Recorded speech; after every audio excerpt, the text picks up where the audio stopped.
Issues that Jim has experienced since I've known him. He spent a year without internet. We did an internet show. We did the wrap-up show. You had no internet for a year. This is pre-Aaron. Yeah. Thankfully, you found Aaron because I feel like Aaron kind of got your life in order. Yeah. Right? You were a little bit like the Padres. 2-8 over a 10-game stretch. Right? Yeah. I might need to be like, Aaron, Get him a new computer. Spike. I mean, it's $2,000. You guys are loaded. We're not. Now, live from the San Diego Sports 760 studios, it's John and Jim.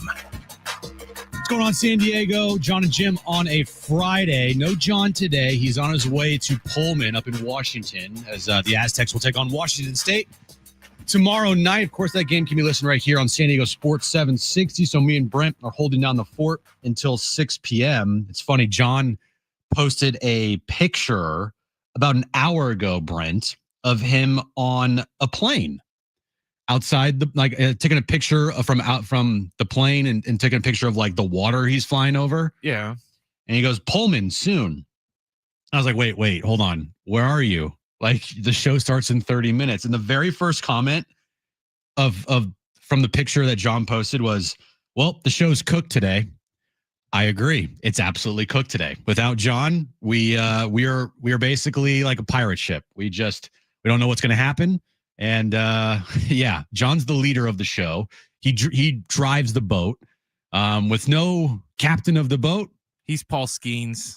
Since we're going with a pirate analogy, then who are we? Like, we're the other guys. We're the others that nobody likes. You're Andrew McCutcheon, I guess. Well, Andrew McCutcheon's not a bad player. Well, he's the only other pirate I could think of. Right. There's not many pirates that I can think of off the top of my head other than Paul Skeens and Andrew McCutcheon. But it's just me and Brent today holding down the fort. We have a ton to talk about. Last night, the NFL season kicked off in one of the weirdest season openers in recent memory. So we'll talk all about that coming up later in the show. Kevin Acee is going to join us from Colorado. He's going to join us at 5 p.m. Also, we have like 1 million pairs of Lil Wayne tickets to give away today, right, Brent? Yeah, pretty much like one pair an hour. All right. So one pair of Lil Wayne tickets that we're giving away here on John and Jim today. So make sure you are staying tuned to listen to how to win those tickets. But we'll start with the Padres tonight.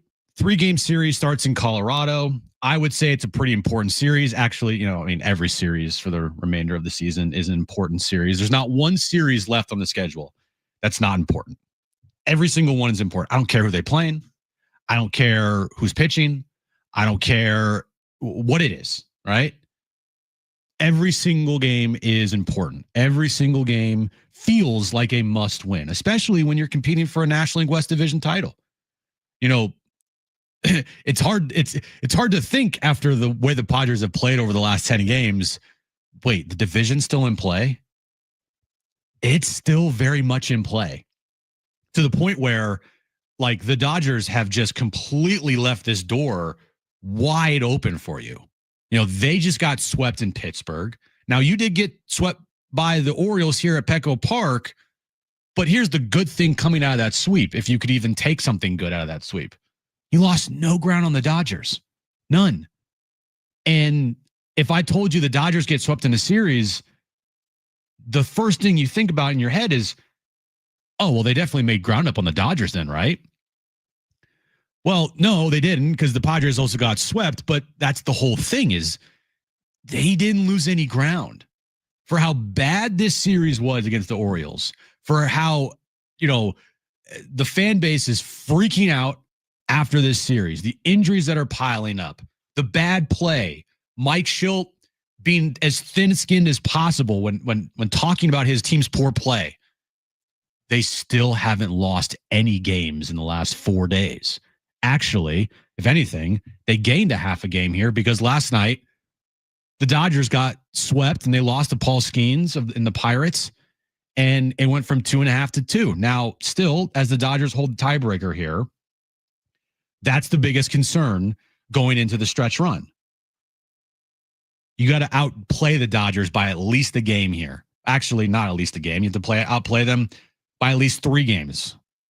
The 1-game part is, you have to be better than them by at least 1 game at the end of the season because they hold the tiebreaker. So you're 2 back, but you're really 3 back because they hold the tiebreaker, and you're going to have to outplay them by 3 games remaining. I mean, the way the Dodgers are playing, it feels like, all right, they can do that. But you're also playing poor as well. It's not like, you're looking at the situation and saying, you know what? Yeah, we can do it. We can totally outplay the Dodgers here. Well, you could say that if you're playing at least good baseball or semi-good baseball. Right now, it's like, just win a freaking game. I don't care about the series. I mean, I do care about the series, but I care more about just singular focus on tonight's game. We'll worry about the series when tomorrow and Sunday comes, but tonight is the singular focus on this Padres team. It's win tonight at all costs. Well, about 4 years ago, the Cubs had the same thing happen with the Brewers, to where every time the Brewers would win, the Cubs would win. Every time the Brewers would lose, the Cubs would lose. And this went on for like almost 2 months, to where nobody picked up any ground. Nobody lost any ground. They were just in like this perpetual standoff for like 2 months. And that's almost what this feels like, because it's, it's like you said, whenever we start to feel down about how the Padres are playing, it's just like, oh, but the Dodgers aren't really playing much better, so it's still in reach. It's just a matter of who's going to snap out of it first, us or the Dodgers. Yeah. And, that is pretty much what's going to decide the division. Yeah, it's who's going to start playing better baseball, and does it happen quickly or does it happen at the end of the year? And whoever starts playing better baseball first has the upper hand here. I agree with you, Brent.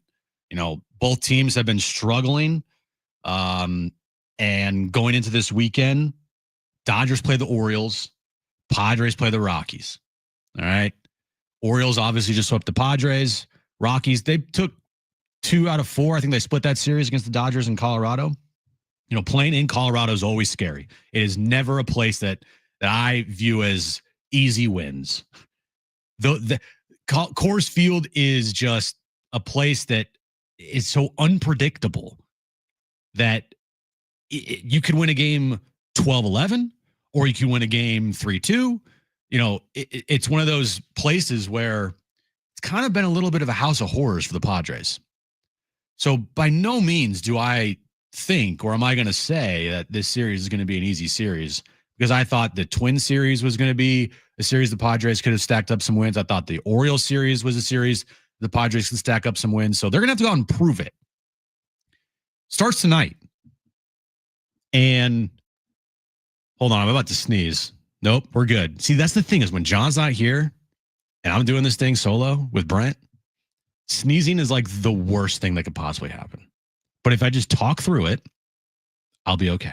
Just don't think about it. Just don't think about it. Just don't think about it. Just don't think about it. So, yeah, tonight it starts a crucial stretch for this Padres team. And they're still somehow, some way, within striking distance. Like, it doesn't feel like that right now. I understand that 2 games, but really 3 games with 22 to play feels kind of like out of reach. It feels like you're watching a football game. Like I said yesterday, you're watching a football game, and one team has racked up like 350 total yards. The other team's racked up like 115, but it's still a 1-score game. That's kind of what it feels like right here, even though the Dodgers aren't a team that's racking up a bunch of yards, but they have beat up on you. So that's why it feels like you're so far out of this. But they're really not. They're really not. Now, the way they're playing, it's not going to lend to give you much confidence here, because there's a lot of things going wrong with this team right now. A lot of things. And it starts with the starting pitching. And this weekend, when you have Dylan Cease and Nick Pivetta on the mound, you should think that you're going to win those games. But also at Coors Field, anything can happen. And we gave you Nick Pivetta's stats at Coors Field yesterday. They're awful. So they're going to probably have to outslug the Rockies this weekend. But you know what the Padres don't do? They don't outslug opponents.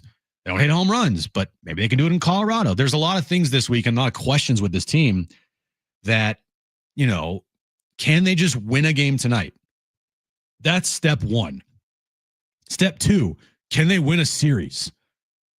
Then step 3, can they start playing good baseball for the rest of the season? It sounds easy, but for this team, Man, nothing's easy. Nothing easy with this Padres team. And they get Kyle Freeland coming off of his fight night with Devers last week. They do? What game is that? That has to be on Saturday or Sunday, right? Tonight. I don't think it's tonight. Tonight, right now on MLB.com, it has Nick Pivetta. Oh, it is Kyle Freeland. Okay, so you're right. It is Kyle Freeland. Nick Pivetta starting for the Padres tonight. Nick Pivetta's career numbers at Coors Field, awful. Has a 6+ ERA there. The last time he faced the Rockies in Colorado at Coors Field earlier this season, pitched awful. So you hope that history doesn't continue to repeat itself here with Nick Pivetta, and the trends that Nick Pivetta has when pitching at Coors Field don't continue. Because you know what's going to happen is tonight, bottom of the first inning, if Nick Pivetta gives up 2 runs and the Padres don't score in the top of the first, it's deja vu all over again. Everybody is going to start freaking out. The team is going to start thinking, oh, here we go again. You know, you're going to need a good start tonight from Nick Pivetta. And I know that they haven't gone 6 innings or quality start here in the last 10 days. But, I mean, this is your ace on the mound. He's been your ace. It's win day. When Nick Pivetta's on the mound, that's got to be a win. And I don't care about his awful career numbers at Coors Field. I mean, they scare the hell out of me. But you can't use that as an excuse for tonight. If Nick Pivetta blows up again tonight at Coors Field, okay, but you still got to win the game. Like, even if you're trailing once again in this game, you still have to go out and find a way to win. You know, the comeback they had on Wednesday, hopefully that, you know, leads into a good stretch of baseball for them. But again, there's no moral victories with 22 games remaining, 2 back in the National League West. You know, you're fighting for a division title here. You're obviously fighting for a World Series come postseason time. You know, there's no excuse. And tonight, it's got to be win night. With your ace on the mound, I don't care where it's at. I don't care if it's on the moon. You got to go out and you got to win. And hopefully they start playing better baseball because time is running out. And if the Dodgers at any point quickly here start ripping off series and you're still trying to figure things out, and as you said, Brent, it's pretty much donezo at that point. First team to start playing better baseball has the upper hand. Can you play better baseball than the Dodgers down the stretch against bad teams? Because your schedules are essentially the same. Except for the fact the Dodgers do play the Giants 7 times. And that's going to be a weird thing to watch and potentially who do you root for? Because the Giants are also red hot as well. And, you know, they're pushing for that 6th seed. So we can get that later in the show as far as the schedules and how they break down go. But it all starts tonight. Got to pick up a win. Doesn't matter how you do it. Just win a game because you desperately need it. All right, coming up in the show today, as I said, Kevin Acee is going to join us at 5 p.m. We have 1 million Lil Wayne tickets, so make sure you continue to listen for a chance to win. But coming up next, what'd you say? Do you mean a million? A million? Yeah, That Lil Wayne song. That's a very good reference, Brent. Good job. All right, coming up next, the NFL season kicked off last night in one of the weirdest games imaginable. We'll break that down next. Coming up next on San Diego Sports 760 and live on the iHeartRadio app.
All right, back here on John and Jim.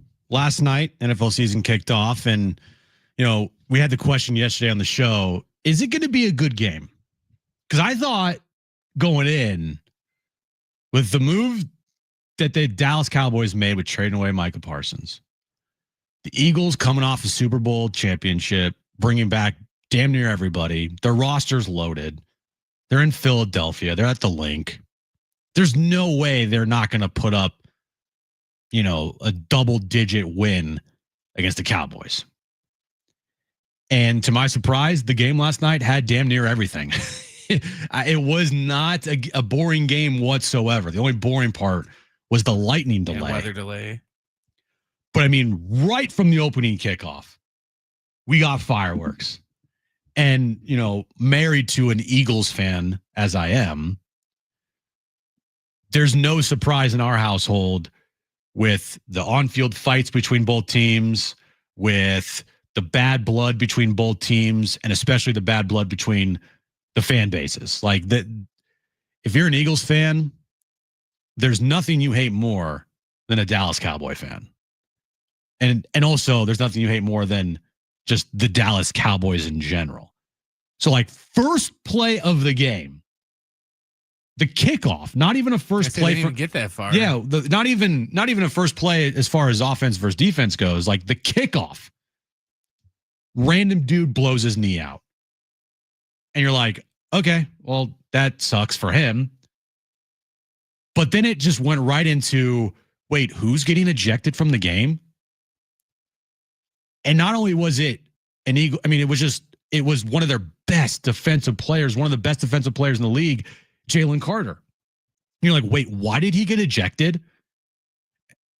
And the spitting on Dak Prescott, like it took NBC like 3 hours to find footage, or at least to show the footage of Dak kind of instigating this by spitting on the ground in front of Jalen Carter, and then Jalen Carter taking the bait and spitting back in Dak's face, or at least spitting on his chest. I mean, we're talking about spitting, guys. It's one, it wasn't a good look for Jalen Carter. It's not who did it first, it's who gets caught. And you got caught. Now, I think that the Dak instigation spit, like the instigating spit that he had, is going to save Jalen Carter from potentially getting suspended. But still, like, how dumb can you be? Well, and he was practically in their huddle. Right. Because that was the other thing. At first, that's what I thought started it. Because Dax just kind of looks at him and was like, get the hell out of here. And then that's when he spit on him. So I thought it was just like, oh, he's trying to intimidate him by standing in their huddle. And then he just told him to get out. So he spit on him. But yeah, I didn't see the other thing of him almost spitting on him, or, was it just an inadvertent spit because he was in the huddle and he was just there where he wasn't supposed to be? Oh no, it was a coordinated spit. You don't get spit talk like you get right now on John and Jim, especially when John's not here. We'll talk about spit for the next 10 minutes. But to the game part of it, after the spitting occurred and Jalen Carter gets himself ejected, I mean, that was a very enjoyable first half. Like, very enjoyable. Back and forth, no punts. It's all you could ask for from the opener of the NFL season, regardless of who's playing. Like, just put up points. Don't give me some boring, punt fest here. And that's what they did. And I was like, wow, this actually could be a very competitive game. And it was a very competitive game. There's a one score game there. But after the lightning delay happened, it just everything, the momentum of the game, it just went to a complete halt. And I'm not surprised at all, because it is so difficult to get yourself up and then immediately have to stop. And then, by the way, you have the halftime, you come out of the half, and then halfway through the third quarter, or 70% of the way through the third quarter, you have to stop again. So there's no surprise on my end that the game didn't see any points scored after the lightning delay. Well, they had to stop, and they didn't know when they were going to come back. So it was one of those things where it's like, it depends. We might be back in a half an hour. It might be an hour, or it might be longer than that. Because, football's got one of those, at least in college, where it's like per lightning strike, you have to add like It's very 30 weird, minutes. Yeah. John would know this because we had to live, or Rich had to live through it that one year with the Aztecs when it lightning here at Snap. I don't even know if they're in Snapdragon, but it's like 30 minutes per lightning delay, like every time we get a lightning strike. So, yeah, I didn't even know. I took the trash out and came back, and Collinsworth and them just kept talking and talking. Like, And what are they talking about? I'm like, okay, guys, can we show the football game now? And then after like 5 minutes, they're like, yeah, we're in a lightning delay. And I was like, oh, great. But don't worry, we'll be back in an hour. I was like, yeah, literally, yeah, I'll be back in an hour. And then I changed it. So it was a very enjoyable, had kind of everything game. I thought that the Eagles didn't play their best. I mean, again, they didn't have their best defensive player on the front line. So, of course, they're going to look a little different on defense. But, I mean, Dallas, you watch Dallas and you think to yourself, could they be competitive? Could they be a competitive team this year? I mean, Dak looked really good last night. You know, CeeDee Lamb forgot how to catch the football. But Dak was slinging it, man. Dak was slinging it. If CeeDee Lamb could have caught some of those passes in the fourth quarter, that's a completely different game. And those balls were dropped in the bucket, by the way. They were good throws. I mean, Dak, he looked really good. And his career numbers against the Eagles are fantastic. So maybe it's to no surprise that he looked as good as he did last night. But, you know, it kind of, to me, makes the Micah Parsons trade a little more confusing. If they were going to look like that last night, and you trade away one of your best defensive players, like, it's just a weird thing because I feel like the Cowboys could compete. I don't think they're going to go anywhere. They're not winning a Super Bowl, but I mean, maybe they could have made some noise if they kept Micah Parsons. You don't know, but it is interesting. They're not a bottom feeding team. They're not like cellar dwellers. They're not a team that's going to finish, I feel like, in last place. Maybe depending on how the East goes. Like, I mean, NFC East is a good division. And they could finish in last place, but what's last place in the NFC East? 8 and 9? Maybe. We'll see. And maybe you could have gotten 2 more wins if you had Micah Parsons. I don't know. I mean, you don't think they could have used Micah Parsons last night in a 1-score game against the Eagles, against Jalen Hurts, who's running around everywhere? I would tend to believe that they absolutely could have used Micah Parsons last night. So the NFL season is underway tonight. We have the who's tonight? Oh, the Chiefs and the LA Chargers from Brazil. So that's only on YouTube. I'm interested to see how that looks on the YouTube broadcast. All right, coming up next, we talked to him earlier this week. Aztec wide receiver Jacob Bostic joined me and John to talk about their upcoming matchup against Washington State. You'll hear that conversation coming up next right here on San Diego Sports 760 and live on the iHeartRadio app.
After the off day, the Padres.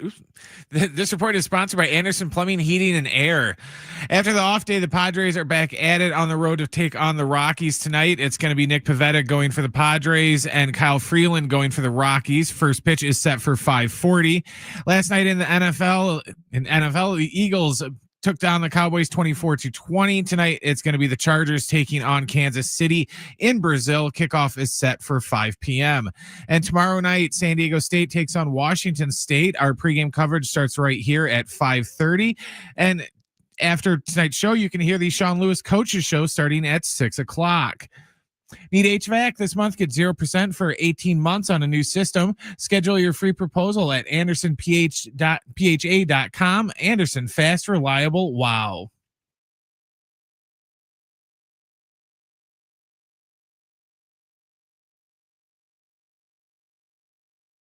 All right, back here on John and Jim. Padres lineup's out. It's a very interesting lineup tonight, Brent. It's a very interesting lineup. We'll get to that coming up here at the top of the hour. But right now, Aztec wide receiver Jacob Bostic joined us earlier this week to talk about his first game of the year against Stony Brook. He caught a touchdown in that game and also previewing the upcoming game here tomorrow night against Washington State. We started off the conversation with what's his relationship like with head coach Sean Lewis? Yeah, absolutely, man. So out of high school, I graduated high school in 2022. And so I was getting recruited during those crazy COVID times in 2020 and 2021. And so my dad is actually a Kent State alum. My dad was a captain at Kent State, and he also played with some of the greats like Josh Cribbs and James Harrison. And so Coach Barton, I think, was the first to reach out from Kent State. It was a really big deal for us. And so I remember getting the first call, and I was like, yo, Dad, like, I think it's Kent State, shortly after, a few weeks after I received the offer. And so I've actually been able to stay in touch with them guys. Ended up going to Iowa out of high school, but yeah, man, that Kent State offer, that was definitely meaningful and big time for me for sure.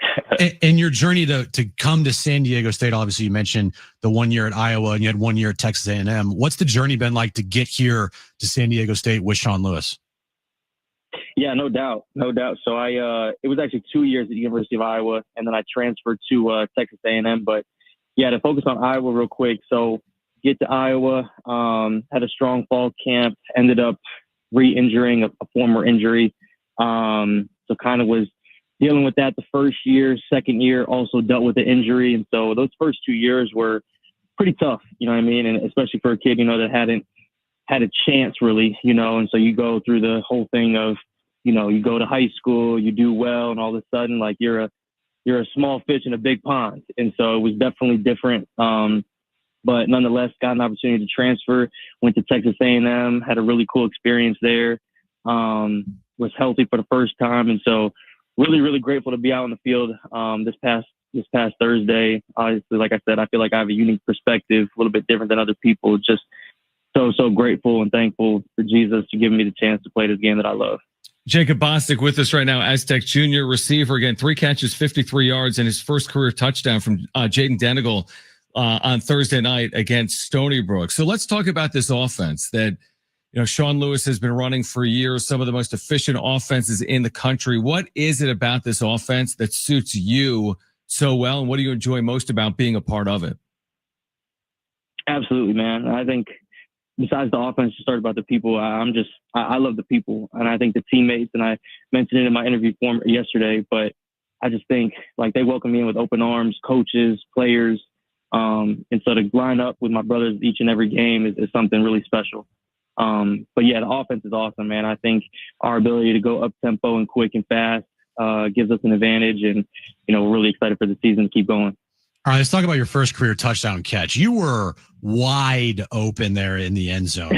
Was there any part of you in that moment that was like, dude, I can't drop this? Because, I mean, you made a nice move and cut there, and he laid the ball out there just a little high. You made a nice catch. What was that moment like for you?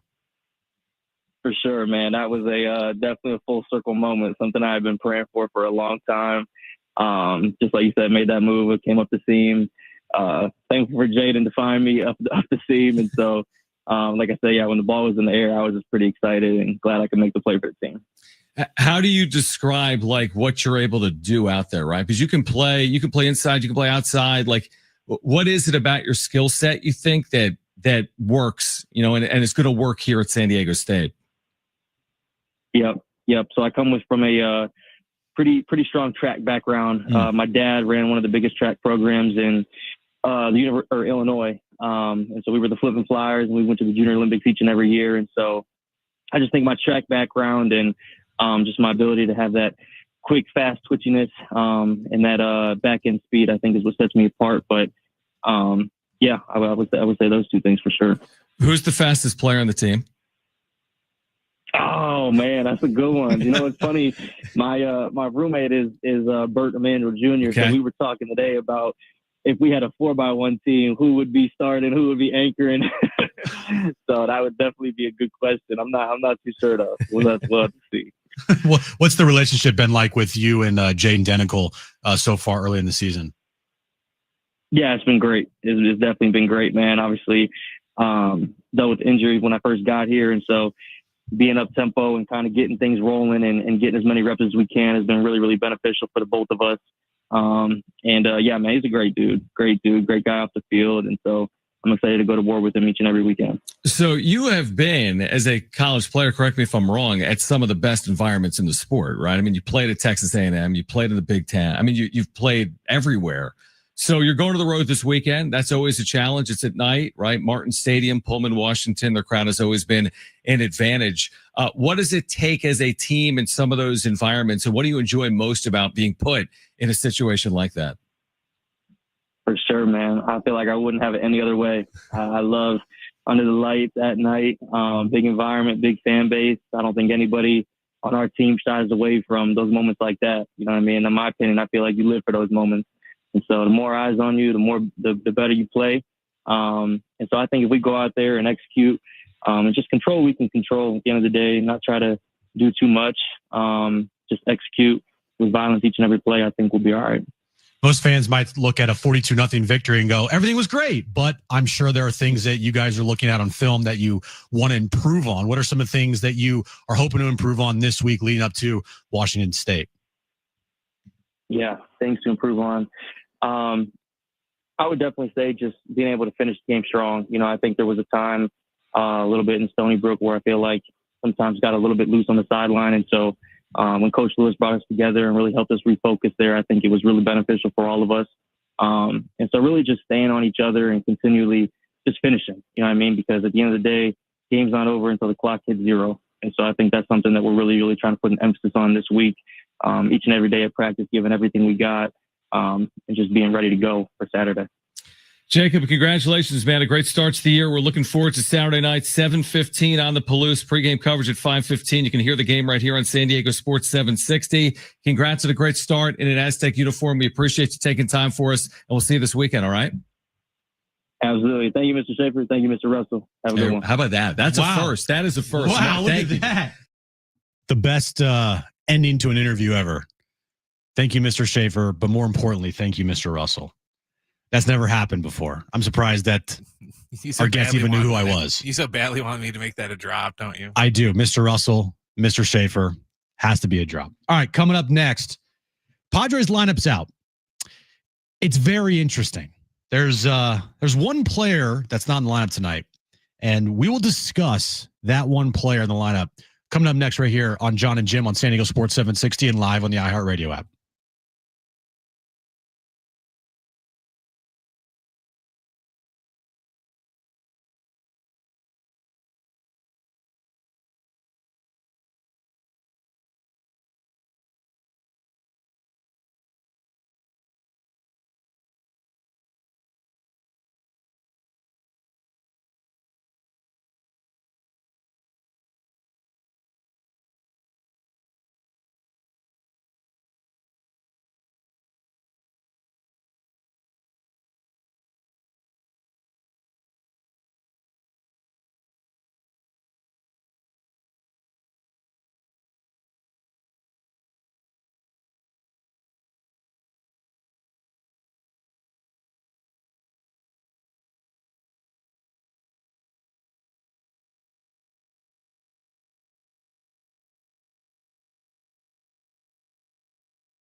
All right, San Diego State football is back tomorrow night when they take on Washington State on the road. Our pregame coverage begins at 5:15 with kick around 7:15 right here on your home of the Aztecs, San Diego Sports 760. So the lineup for the Padres tonight has come out. Let me preface this by saying they're facing a lefty on the mound. All right, Kyle Freeland is on the mound tonight. He is a lefty. Here is the Padres lineup tonight. Leading off in right field, Fernando Tatis Jr. Hitting second at first base, Ryan O'Hearn. Manny Machado's at third. Gavin Sheets is your DH. See where I'm going with this. Ramon Liriano's in left field. Jackson Merrill's in center. Iglesias is at short. Cronenworth's at second. Diaz is your catcher with Pivetta on the mound tonight. Wow, look at that lineup. Yeah, wow, look at that lineup. That's interesting. Because there's one player that's not in the lineup against the lefty on the mound who's been in the lineup against lefties all of the season. That would be one Luis Ariz. It's so funny how, these questions are being brought up to Mike Schilt about hitting Luis Ariz in the 2-hole consistently and maybe moving him down, or against the lefty on the mound, sitting Luis Ariz, and he becomes the most defensive, thin-skinned person on the planet, right? And yet there's a lefty on the mound, and Luis Ariz is not in the lineup. So, let me get this straight. Was this something that's been in the works for a while, and you just can't handle the question, and you become defensive and thin-skinned and combative with whoever's asking that question about Luis Ariz? Or are you succumbing to the pressure that's being put on by Padres fans and maybe some of the media in town to sit Luis Ariz against lefties? What is it? I would tend to believe it's the first one rather than the latter, but I wouldn't be surprised if part of the pressure, or at least the conversation that's been had about Luis Ariz against lefties and sitting him against lefties, that we've had a lot on this show, that we've talked to Kevin about, that other shows in town have talked about, that, other media members have talked about in this town, that maybe some of that has got to Mike Schilt, and he's just like, you know what, here we go. But I don't think he would operate like that. I don't think he would look at chat message boards about Luis Ariz and be like, you know what, I'm going to give in and sit Luis Ariz. No, I do think this has to do with the actual numbers that have been staring everybody in the face for a long time. And now, with 22 games remaining in your season, you finally make the move. I mean, I guess better late than never. But then why the combativeness towards questions about Luis Ariz, Mike? Why be as thin-skinned as you are when it comes to questions about your lineup? Why be a person that wants to just argue with somebody just asking a simple, silly question about roster construction, about guys playing different positions that they've played before in their careers? Why are you doing that? Are you that thin-skinned that you can't handle simple, basic, silly questions? Because for right now, it very much comes off like he is letting the pressure get to him, that he can't handle the pressure. Now, he's a good manager. There's no denying that. But man, dude, why do you always have to be combative? Why do you always have to argue someone's question? Just answer the freaking silly, stupid question, Mike. You're not being put under oath here, right? You're not in trouble with the law or something crazy. Like, it's a baseball question, dude. And is it that hard to think that maybe you don't know it all? Like, I get it. Everybody asking you the question isn't a major league manager, right? But at the same time, don't think that the people that are asking you these questions are stupid, because they're not. We're not. The fans are not stupid. The fans, Padres fans especially, are very intelligent when it comes to, baseball moves and this Padres team specifically, don't put that on the fan base. Don't make them feel like they're dumb, because they're not. And same goes with the media asking these questions. Kevin's not stupid. Dennis isn't stupid. AJ's not stupid. We're not stupid. So it's interesting how 22 games left in the season against the lefty on the mound. We've been talking about this for a month now, and it finally happens. It's interesting how it happens now, yet he's acted like a child when it comes to this question with the lineup and Luis Ariz in particular. I almost think it's a case of everyone knows how, tight Schilt is with, certain players on this team, to where he didn't want to take him out of the lineup. And I think he was putting it off, hoping that he would just hit out of the slump and then he wouldn't have to worry about it anymore.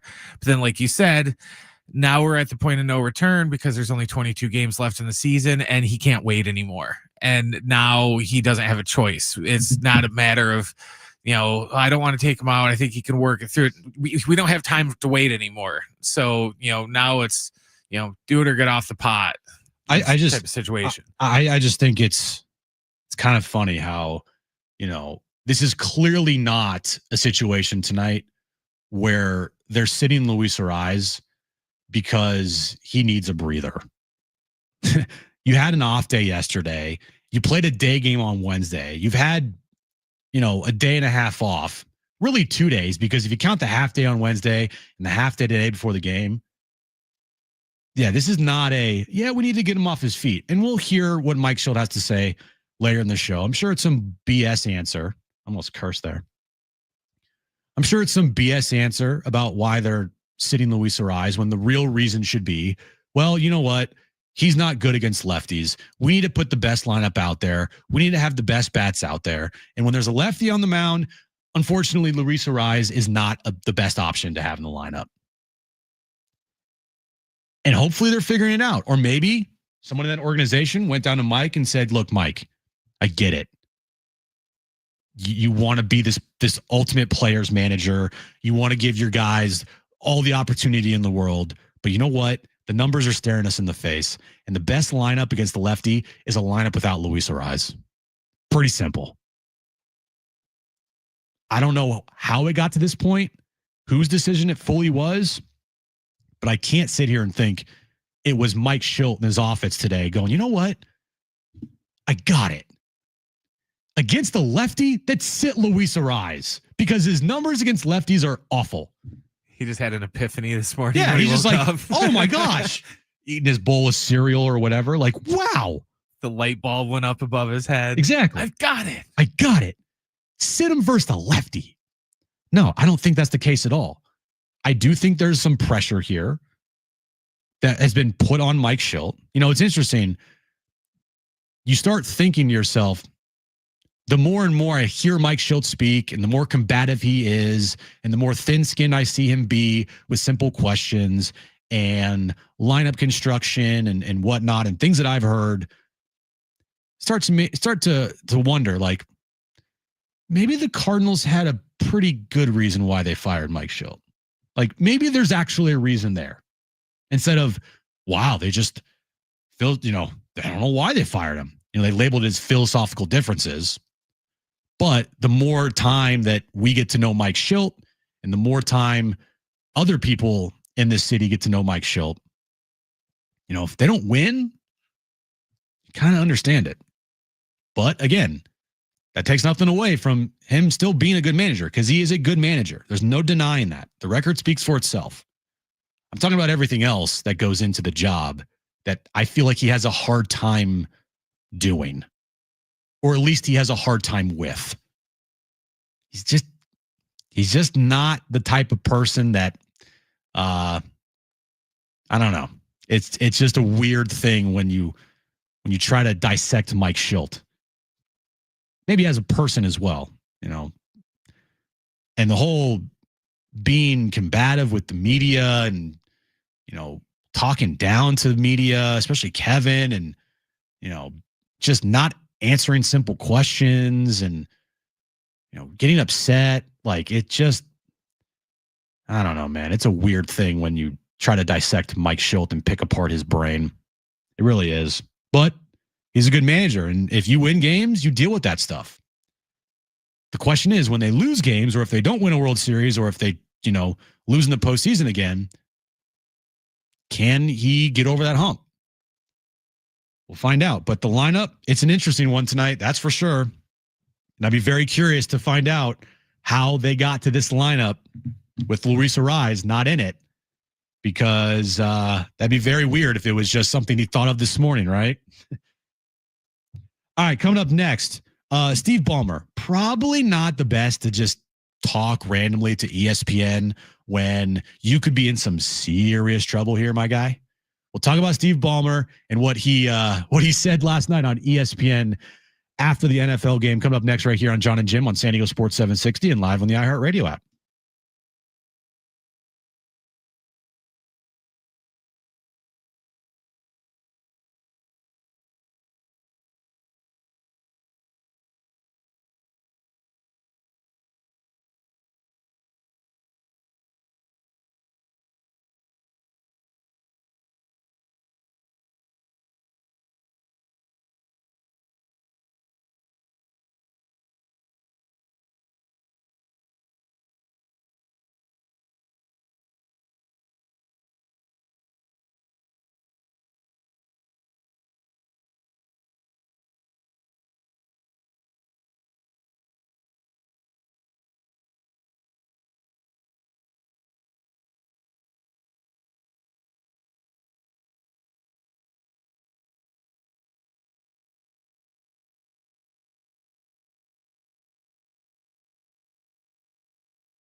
This report is sponsored by Anderson Plumbing, Heating, and Air.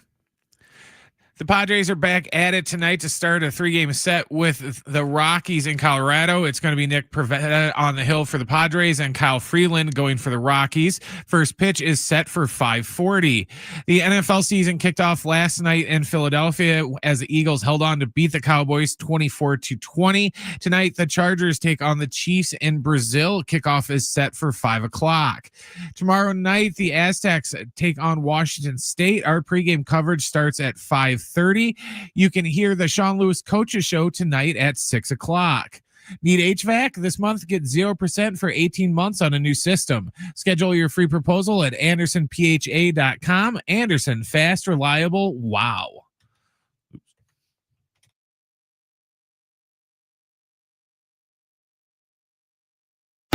Your favorite pair, John and Jim. The number But I of can't. computer issues that Jim has experienced since I've known him. He spent a year without internet. We did an internet show. We did the wrap-up show. You had no internet for a year. But this is pre-Aaron. Yeah. Thankfully, you found Aaron because I feel like Aaron kind of got your life in order. Yeah. Right? You were a little bit like the Padres. 2-8 over a 10-game stretch. Yeah. I might need to be like, Aaron, Get him a new computer. Spike. I mean, it's $2,000. You guys are loaded. We're not. Now, live from the San Diego Sports 760 studios, it's John and Jim. Yeah, definitely not loaded. All right, hour 2 of John and Jim here on a Friday. John on his way to Pullman to call San Diego State versus Washington State tomorrow night. That game can be heard right here on San Diego Sports 760. Kevin Acey is going to join us at 5 p.m. as well. I did not do it in the first hour, so we're going to have to like triple up here in hour number 2. A couple pairs of tickets to Lil Wayne will be given away this hour, so stay tuned for that. But the Kawhi Leonard story and Steve Ballmer and aspirations that Pablo Torre uncovered the other day on Pablo Torre Finds Out is fascinating. I listened to the entire podcast the other night, Brent. It was about a 90-minute podcast. And I listened to the whole thing. And it was very well done by Pablo and his team. You know, setting everything up, giving, information and background on aspiration and the people in charge and, where certain things came from and who was endorsed by that company. And it was a very detailed report from Pablo Torre. And, the cliff notes of the whole thing, it basically said that when Kawhi signed with the Clippers, he and his uncle got a basically sweetener deal through aspiration from Steve Ballmer, upwards of $28 million. Well, the Boston Journal reported yesterday that there was actually more money involved with Kawhi Leonard through aspiration. About $20 million more. So this no-show endorsement deal that Kawhi got from aspiration was about $48 million. Interesting, because Steve Ballmer invested $50 million of his own money into the company. That's not a coincidence, right? That doesn't look shady, right? I mean, when you put everything together, just cliff noting this entire thing, it feels like there was something in place with aspiration and the Clippers to get Kawhi more money on the side through a quote unquote endorsement deal that turned out to be a no-show endorsement deal. He had to do, he literally didn't have to do anything, like nothing. If he didn't want to do something, he didn't have to do it. And the obligations that were given to him were ridiculous. In Pablo Torre's podcast, they were explaining the things that they would ask Kawhi to do as far as, being an endorser. And it was like, sign 50 pieces of memorabilia. 50. When you're getting paid $28 million over 4 years and you only have to sign 50 pieces of memorabilia a year, that's like nothing. You see people have to do endorsement deals where they sign thousands and thousands and thousand pieces of memorabilia. Basically, that to me is like, that's just put in there to make it look legit. And then last night, like the ultimate news dump of news dumps, Steve Ballmer ran across the street to ESPN to sit down with Ramona Shelburne and give his side of the story. Here's what Steve Ballmer, the Clippers owner, had to say to ESPN last night. In the court documents and in Pablo's podcast, they reported it was 28 million. Pablo's podcast, I don't know anything about the court documents on this. I haven't seen them and I don't know. I'm not trying to be, I don't know. I really don't know. But the speculation is what it is. And why did they do that? It's a lot of money. I mean, 28 million, 7 million a year is a lot of money for a guy that you didn't actually require to do anything. I don't know why they did what they did, and I don't know how different it is. I really don't. And frankly, any speculation would be crazy. These are guys who committed fraud. How would I be able? Look, they conned me. You're one of the richest men in America. They conned me. I made an investment in these guys thinking it was on the up and up, and they conned me. At this stage, I have no ability to predict why they might have done anything they did. And there it is. Did you catch that? You caught that right, Brent? They conned me. I'm the victim here.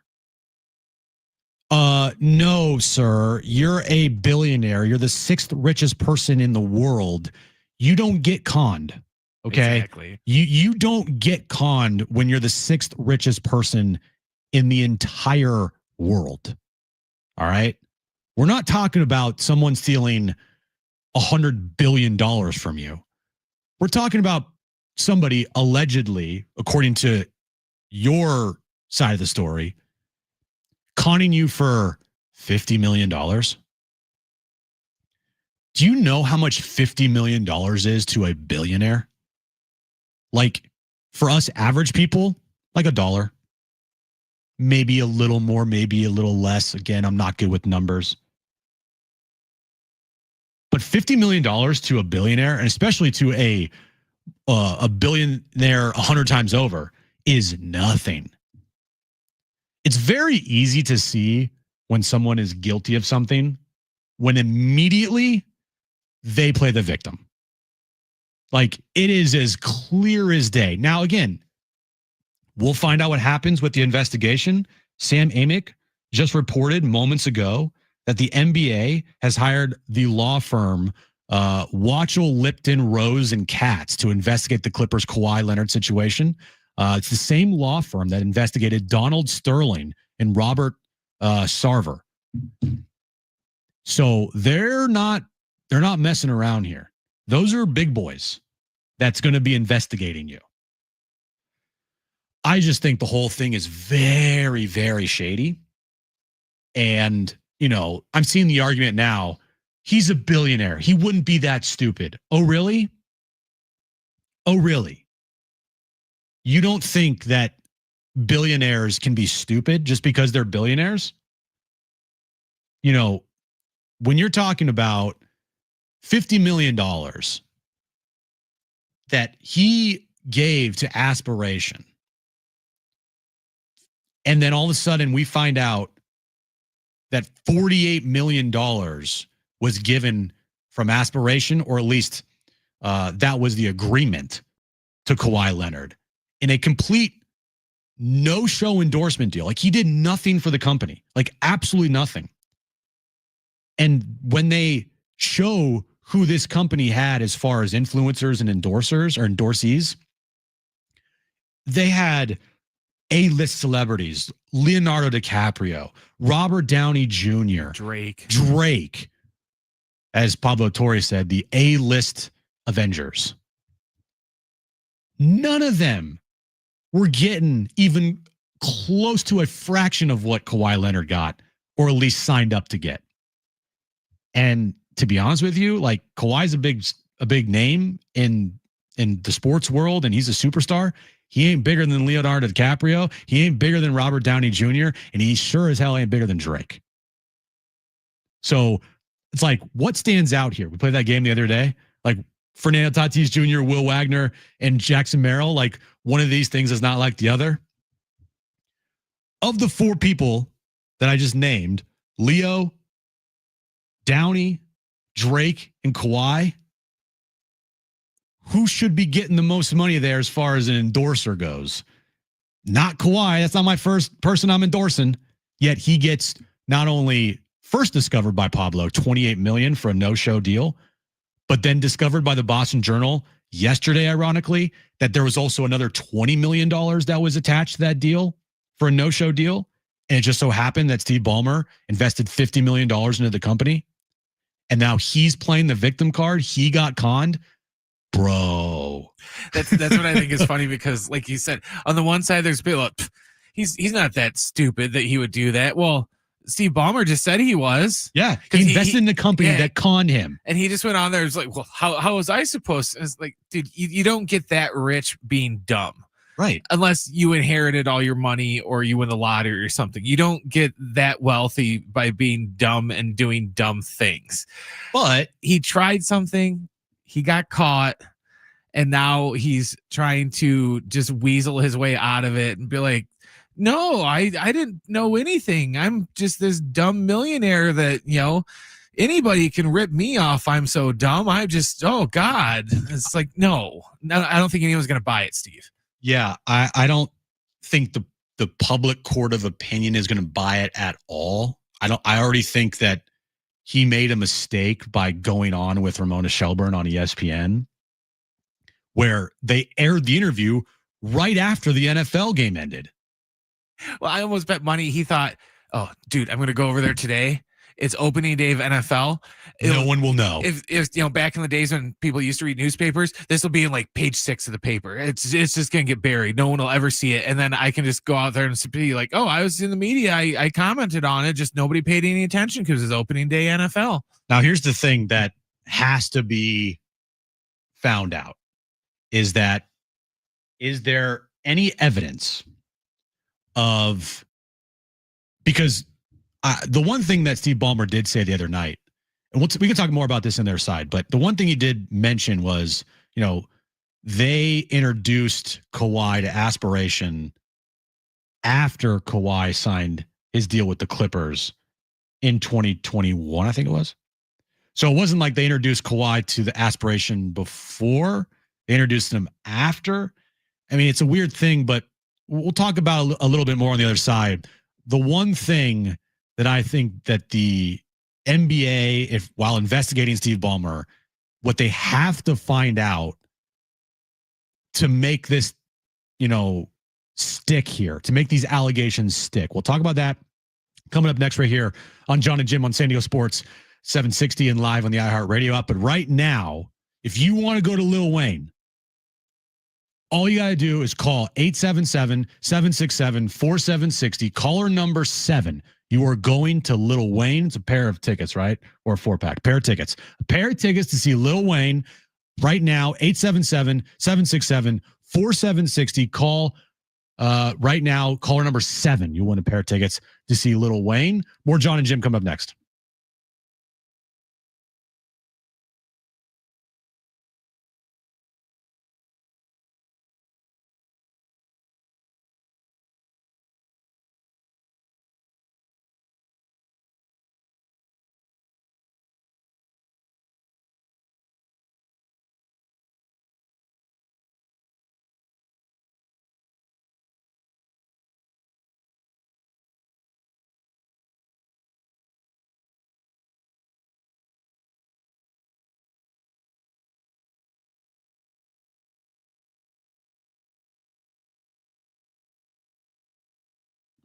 All right, guys, it's John and Jim here for the all-new Jamul Casino Resort, the Players Place. Join them every Monday in July for a chance to win big, not July, every Monday in September for a chance to win big with 10 winners every hour at 7 p.m., 8 p.m., and 9 p.m. Your odds, they're better than ever. Our Onyx players are going to receive an extra $100 in cash bonuses on top of their winnings. Plus, you can earn entries all month long by playing and getting two-time entries on Tuesdays with at least $500 in cash for all winners. And right now is the all-new Hamul 23 that just opened. It's endless dining with everyday treats. You can savor San Diego's ultimate endless dining experience from their world-famous lobster brunch served every morning to their VIP endless dining experience each evening. You can indulge in chef-curated specialties, fresh seafood prime cuts, and decadent desserts, all with stunning panoramic views. Get to the all-new Hamul Casino Resort, the Players' Place.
All right, back here on John and Jim. Kevin Acee is going to join us at 5 p.m. from Denver, Colorado. New look lineup tonight against the lefties, so plenty to talk about with Kevin. Just to finish up our conversation that we were having about Steve Ballmer and the Clippers and what the NBA or whoever is investigating them needs to find out as far as like, where's the smoking gun, right? They need to find definitively that Steve Ballmer introduced Kawhi to aspirations solely to make sure they could pay him extra money on the side to circumvent the salary cap. Like, that's where you need to find definitive evidence. Right now, it's a paper trail all leading to, oh, absolutely, this is what happened.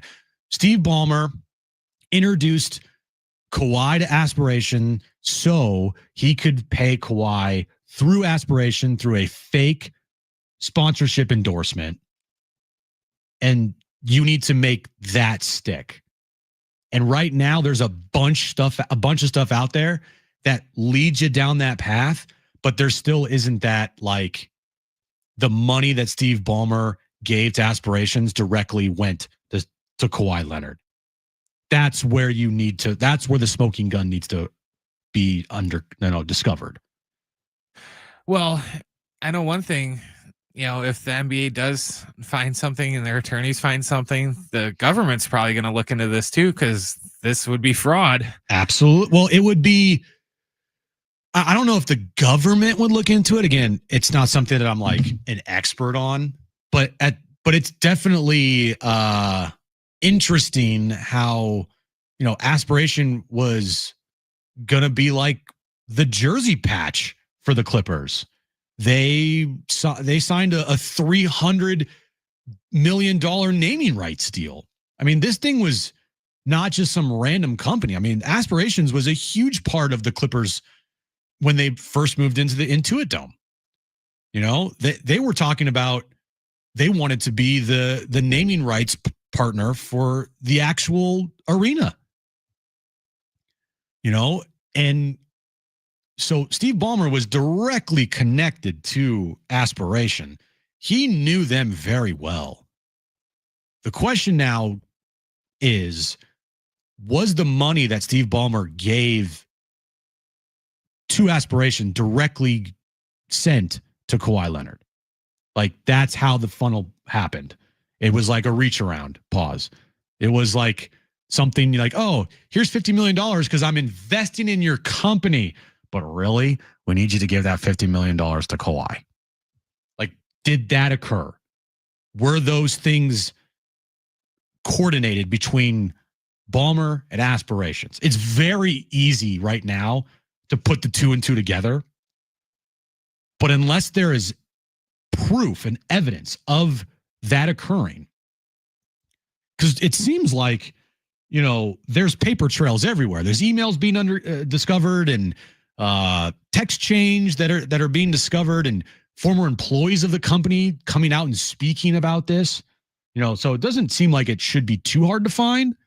But if you don't find anything, I don't know what the NBA could do, just because there's not definitive, clear evidence of Steve Ballmer specifically giving the $50 million that he put into this company or invested in this company being directly taken and given to Kawhi.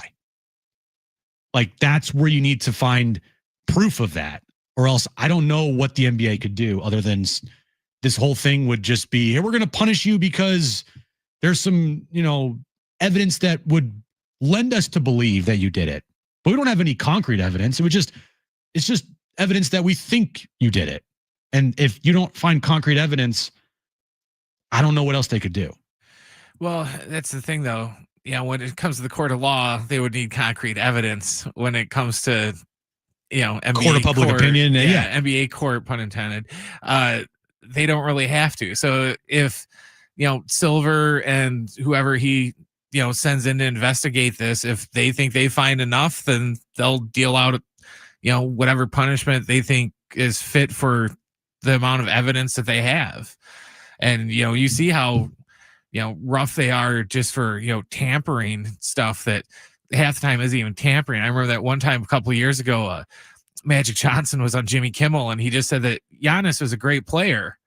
And they yelled at him for tampering because they said he was tampering because he complimented Giannis on a talk show, and that was trying to get him to come to the Lakers. Well, according to reports, for sure, the NBA is taking this very seriously. They should. Absolutely. I just think that what Steve Ballmer said the other night, they conned me. Bro, the first thing that you never want to do if you're guilty of something is try to turn yourself into a victim. Like, it just never is going to work out. And the last thing that you'd want to do is try to turn yourself into a victim here. Because You're a billionaire. You're the 6th richest person in the world. $50 million to you is pennies. It doesn't add up, dude. He would have been better off just coming out and just going, no, look, it's not what it looks like. Once you guys actually look into my books and everything, you'll see that it's just a big misunderstanding. Yeah. Instead of just coming out and just, like you said, pulling the victim card out right away and just going, oh no, it's, I'm a victim here. Don't point fingers at me and tell me I could get in trouble. I'm the victim of a crime all of a sudden because I got caught, allegedly. And by the way, nobody, and I mean nobody, is going to feel sorry for you that you potentially got conned for $50 million. I'm sorry, nobody, because you're a billionaire. Like, I don't feel sorry for you at all. So if you're coming out and you're saying those things and you're getting angry and you're upset and, you express that, I mean, again, you have to find proof of it happening, but still, it's not a good look. And it's going to make the NBA really take this thing seriously, which they absolutely should and are. They told Ballmer that he got an inheritance from a Nigerian prince. Exactly. Yeah. All right.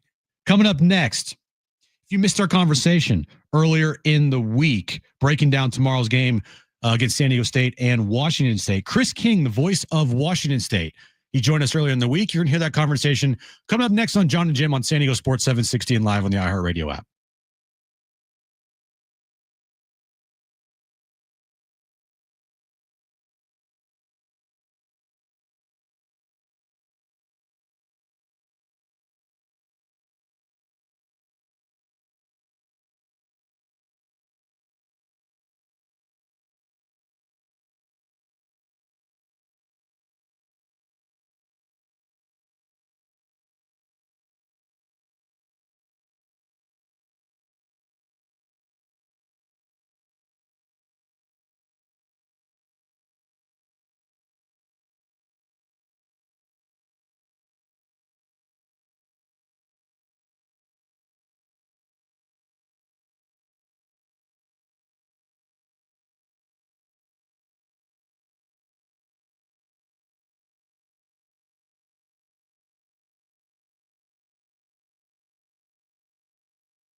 This report is sponsored by Anderson Plumbing, Heating, and Air. Tonight, the Padres are on the road in Colorado to take on the Rockies. It's going to be Nick Pivetta on the hill for the Padres and Kyle Freeland going for the Rockies. First pitch is set for 5:40. Last night, the NFL kicked off in Philadelphia as the Eagles held on to beat the Cowboys 24-20. Tonight, the Chargers take on the Chiefs in Brazil. Kickoff is at 5 o'clock. Tomorrow, the Aztecs take on Washington State on the road. Our pregame coverage starts at 5:30. And tonight, you can hear the Sean Lewis Coaches Show beginning at 6 o'clock. Need HVAC? This month, get 0% for 18 months on a new system. Schedule your free proposal at AndersonPHA.com. Anderson, fast, reliable, wow.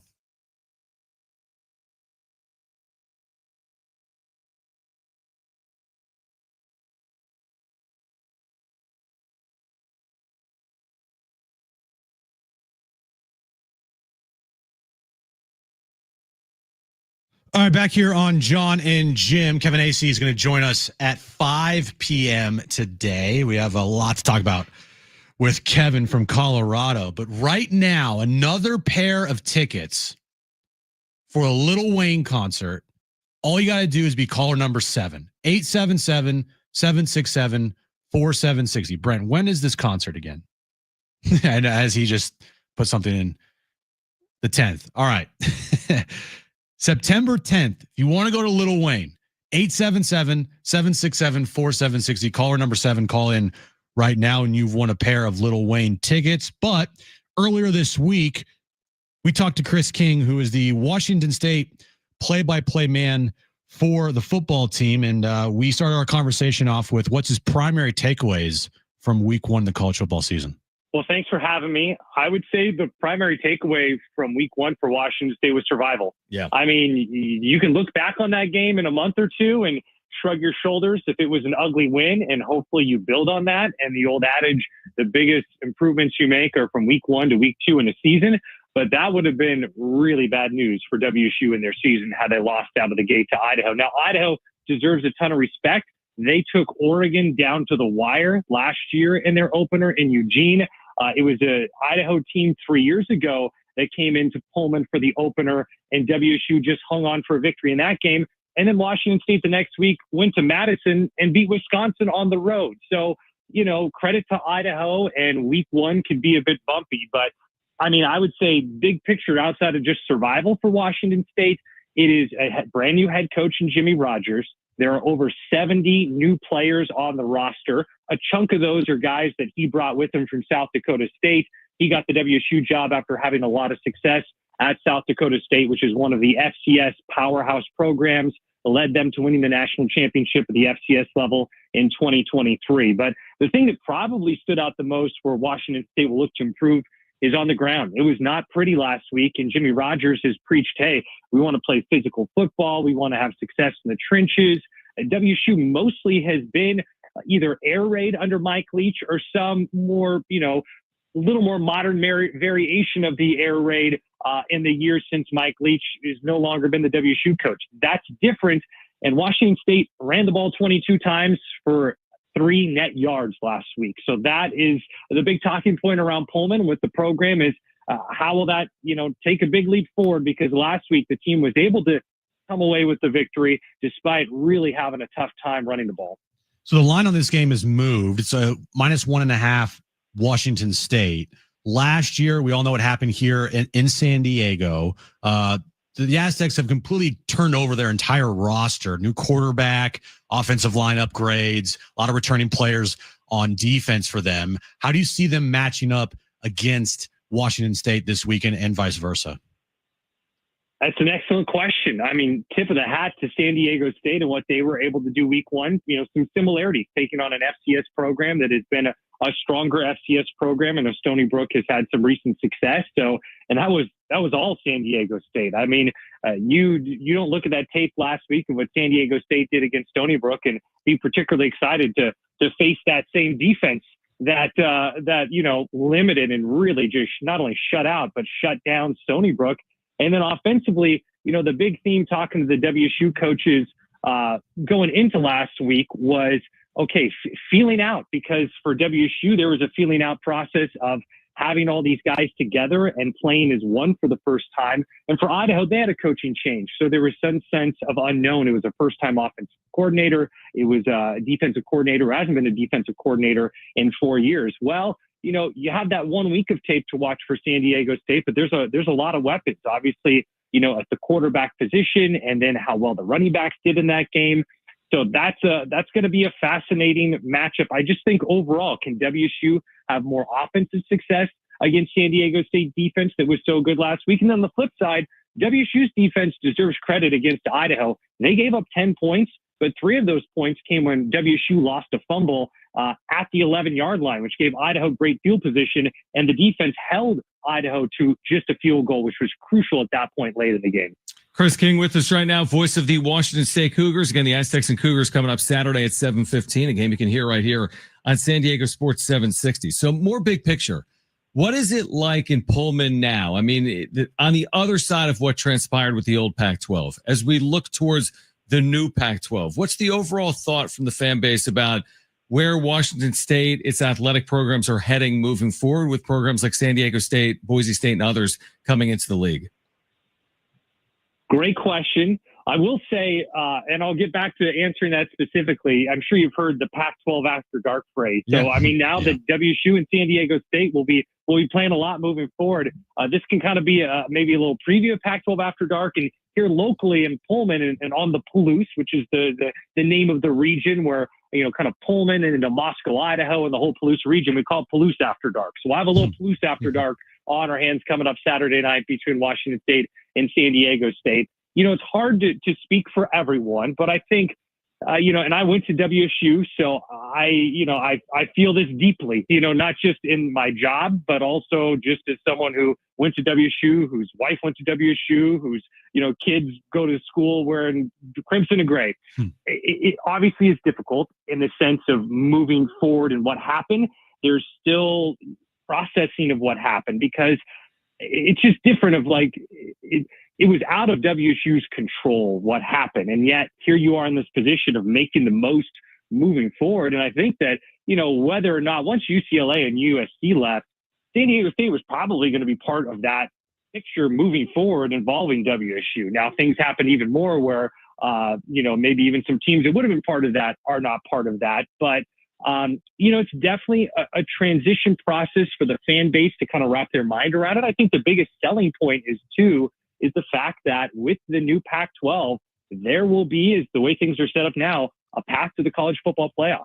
And even you look at some of the teams who left the old Pac-12 after USC and UCLA left, they don't have that clear of a path. I mean, hats off to them if they can make the college football playoff running through the Big Ten. It may be harder if you're outside of Oregon, and maybe UW can do it, but that's difficult. And then, of course, the teams in the ACC, that's difficult. And, Big 12 credit to Arizona State, but that's not the easiest path. But I think what WSU and San Diego State and Oregon State and Boise State will all be jockeying for will be who will kind of reign at the top of the new Pac-12 on the football front. There's going to be an opportunity for someone to seize that and to have a path to the college football playoff. I truly don't believe, whether it's the Mountain West, whether it's the AAC, I think the best program that will have the chance at that spot in the college football playoff will be coming from the Pac-12. And then on the hoops side, the hoops are going to be great. And that's a great credit to San Diego State. Gonzaga is obviously, kind of in our backyard for WSU. That's about an hour and 20-minute drive away from campus to campus.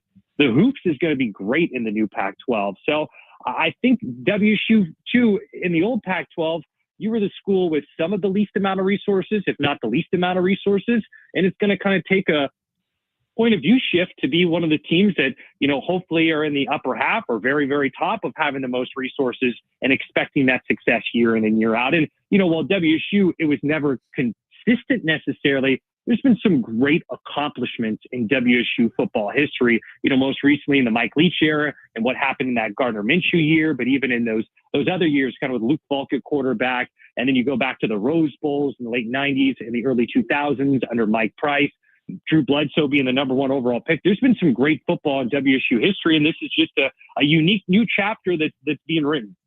A final one for me, Chris. From afar, What do you make of Sean Lewis? I know it was not a good first year last year, 3 wins, but had to turn over an entire program and start from the ground up. But Sean Lewis's style, up tempo, fast paced offense. What do you make of Sean Lewis from afar up in Washington? Well, I don't think defensive coordinator Jesse Bobbitt for Washington State, I don't think he would consider this a fun matchup, considering what Sean Lewis has done in his career. I know excelling as an innovator when it comes to an offensive mind and having explosive offenses. I know last year, especially the end of the year, did not end how San Diego State would have wanted to. But for both WSU, year one with the new head coach, so many new guys over 70 plus. I mean, you're trying to stack those wins. And if you become bowl eligible, that's a big deal. And I would think from the San Diego State perspective, if you become bowl eligible, that's a big step forward in year 2 under Sean Lewis. And for both teams, when you're trying to add up those wins to get to that bowl eligible number, I mean, this is one that you look at, and you talked about too, how the outside perspective is this should be a close game on Saturday. This is a big one if you could get this victory and have it in your back pocket. So a ton of respect for Sean Lewis. I know as well, Rob Orich, the defensive coordinator for San Diego State, he spent a couple of years at Idaho, and that wasn't that long ago. So he'll be back up in the Palouse, and it did a great job last week as his first week as the defensive coordinator for San Diego State. So I think there's plenty of intriguing storylines for this game, not only for this year, but obviously this being a game that's going to be played a lot moving forward, whether it's on the gridiron or on the hardwood or across all sports with the new Pac-12. Chris, appreciate you taking time for us. We're looking forward to getting up there. San Diego State and Washington State up in Pullman, Washington, Saturday night at 7:15. Be well. We'll see you this weekend, and thanks for hopping on in San Diego. My pleasure. Thanks, guys. All right, more coming up on the Padres and Rockies series coming up later in the show. Also, the 49ers season is officially over, and it hasn't even started yet. We'll also talk to Kevin Acee at 5 p.m. Little Wayne tickets on the way as well. You're listening to John and Jim on San Diego Sports 760 and live on the iHeartRadio app.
All right, catch the Sean Lewis Coaches Show tonight at 6 p.m. right here on San Diego Sports 760. John and Rich sit down with the head coach and look back at last week's win and preview tomorrow's game at Washington State. The Sean Lewis Coaches Show tonight at 6 p.m. on your home for Aztecs, San Diego Sports 760. So we have some news with the Padres, some pitching news. Nestor Cortez, Brent, will be Still going sucks. on the... Yes, he does. Oh, that's not the news? No. Nestor Cortez sucks, but he's also going on the quote unquote IL with left bicep tendonitis. Well, giving up back-to-back home runs will cause some inflammation, I guess. Talk about the most phantom IL move ever. Like, we're just going to tell everybody you have left bicep tendonitis. Okay. He said he'll do anything to help the team. This is helping the team. Him not pitching will help the team. Ron Marinaccio was called up. That was the move today for Nestor Cortez going on the IL. Randy Vasquez is expected to be with the team. He might be with the team already, but that will require a different move. And the Padres have a TBD down for this weekend in between Pivetta and Cease. My guess is it might be Randy Vasquez on the mound, but then they'll have to make another move. And so we'll figure that out later. But my guess is they saw what Nestor Cortez did against the Orioles and said, yeah, no, we can't have that again. Like, we're not going to try Nestor Cortez anymore. And good, they shouldn't. He should not be pitching in any meaningful games in the next 22 days. They probably had a nightmare about him pitching in Coors Field. It was like, nope, get up. Yeah, Send him down now. Can't happen. Cannot do that. It's the most phantom IL ever. The Padres just announced it on X. But yeah, dude, come on. They had to get Nestor Cortez off this team. Are you serious? I mean, you can't have Nestor Cortez pitching for you in September when you're 2 games back of the Dodgers in the National League West and you need to start winning baseball games. You can't have that happen. But we'll see what happens tonight. Nick Pivetta brings his career 6 ERA to Coors Field, or his career 6 ERA at Coors Field against Kyle Freeland tonight. The big news of the day is that Luis Arraez not in the lineup against the lefty, coming off of an off day. Can't wait to talk to Kevin about that. And I can't wait to hear what Mike Schultz says. I can't wait. Because that's got to be one of the first questions, right, Brent? So Luis Arraez, well, we know what the first question is going to be because it's either going to be Scan or Pomeranz there. It'll be about the starting pitcher tonight, or it'll be some like, so what are you looking for from Nick Pivetta tonight? And then you'll get to, so Luis Arraez not in the lineup tonight. What's the deal with that? I'm very curious because my guess is Mike Schultz going to say, well, he's been playing a lot and we just like the matchup tonight with him coming off the bench, and he'll probably praise him, say how great he's been. And he's such a selfless guy. And oh my God, I would love to have 26 Luis Arraez on my team and yada, yada, yada, yada, yada. Because Mike Schultz can't give an answer without immediately going into the most cringe praising of his players possible. Like, he has to just he can't answer a question normally. It just will never happen with that guy. Never. And the later we're getting into this season, into year 2 of Mike Schultz, it's becoming way more apparent. Like, me and John, we talked about this last year. It's like, I don't know about this guy. But they're winning games, so it's hard to criticize a guy when you win a bunch of baseball games. But there's just something off with him. To me, there's always been something off with Mike Schultz. I can put my finger on it and I can look and say it's because of this, but it's just, there's other things that I'm sure that are happening, and by the way, it's not just the fans that feel this way. I have to believe that there are people in an organization that feel the same way, or at least are leaning towards feeling like, why is he doing this? Like, why is he acting like that? Like, why can't he just be normal? Like, can you just be normal, dude?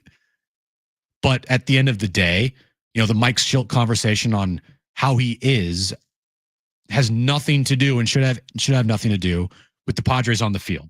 Because the most important thing is what the Padres do on the field. Mike Schilt can act like the cringiest, thin-skinned guy on the planet, which he does.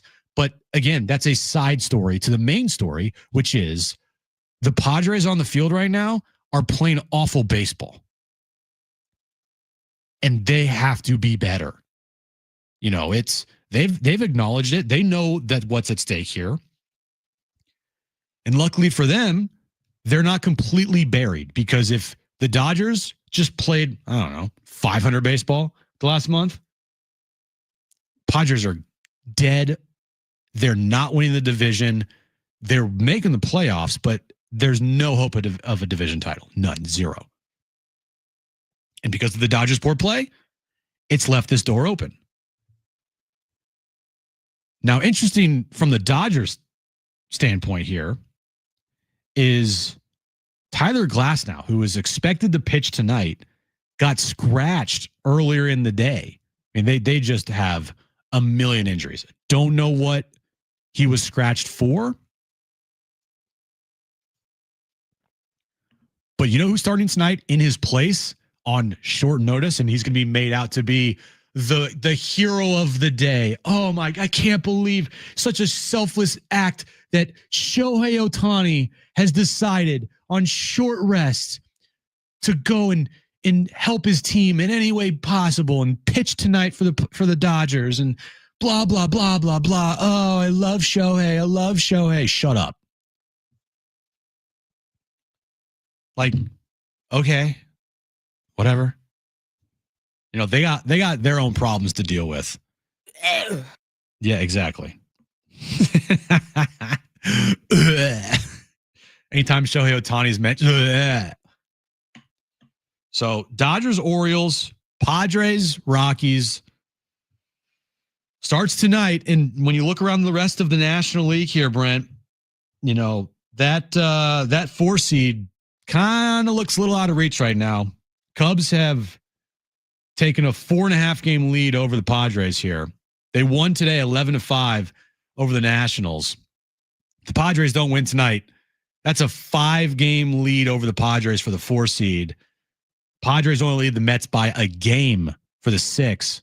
I mean, right now, the likeliest of scenarios is either Padres at Cubs or Padres at Dodgers.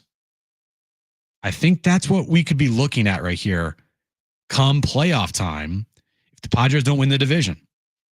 Great. So go to LA or go to cold ass Chicago at the end of September. Right. Go to LA, place that you can't win for 3 games, or go to Chicago, where it will be very tough there to play and win. Kind of makes this series pretty big this weekend, doesn't it? Now, again, makes them all big, but still, just go out and win a game tonight, please. That's all everybody's asking for. Is just win a game. I don't care how you win, just win a game. All right, coming up next, we have The Wrap. Kevin Acey is going to join us at 5 p.m. And also Christian McCaffrey, bro. Seriously, are we really going to do this again? We'll talk about that coming up next on John and Jim right here on San Diego Sports 760 and live on the iHeartRadio app.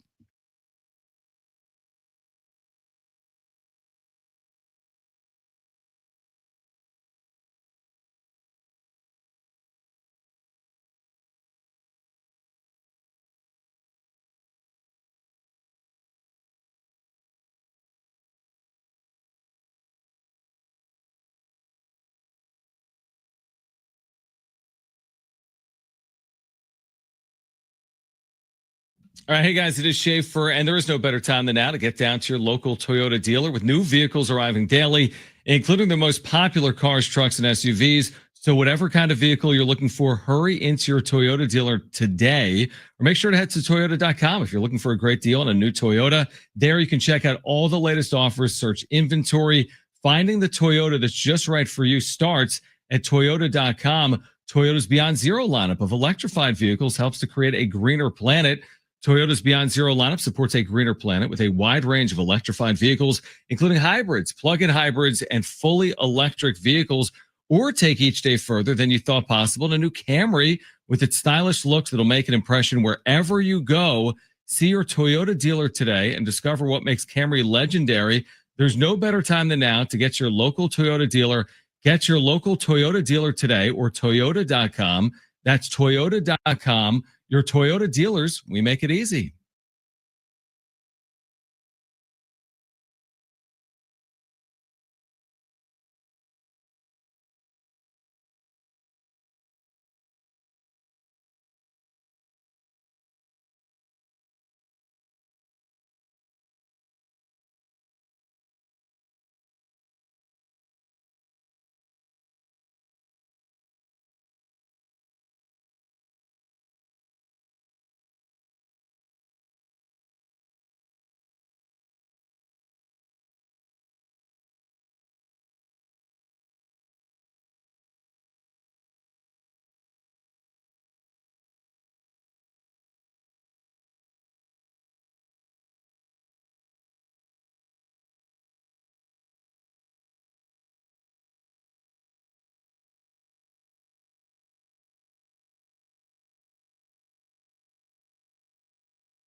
This report is sponsored by Bill Howe Plumbing.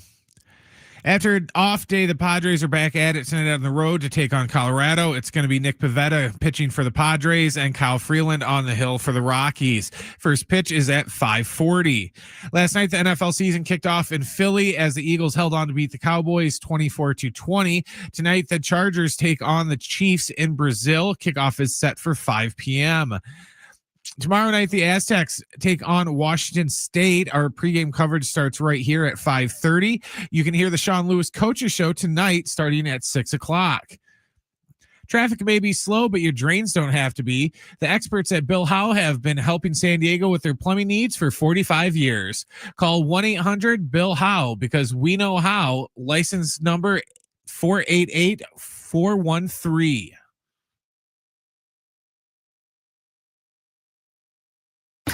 Your favorite pair, John and Jim. The number of computer issues that Jim has experienced since I've known him. He spent a year without internet. We did an internet show.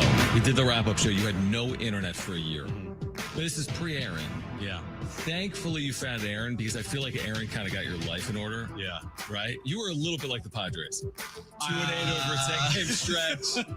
Right? Yeah. I might need to be like, Aaron, Get him a new computer. Spike. I mean, it's $2,000. You guys are loaded. We're not. Now, live from the San Diego Sports 760 studios, it's John and Jim. All right, hour 3 of John and Jim here on a Friday. Yeah, we're definitely not loaded, me and Aaron.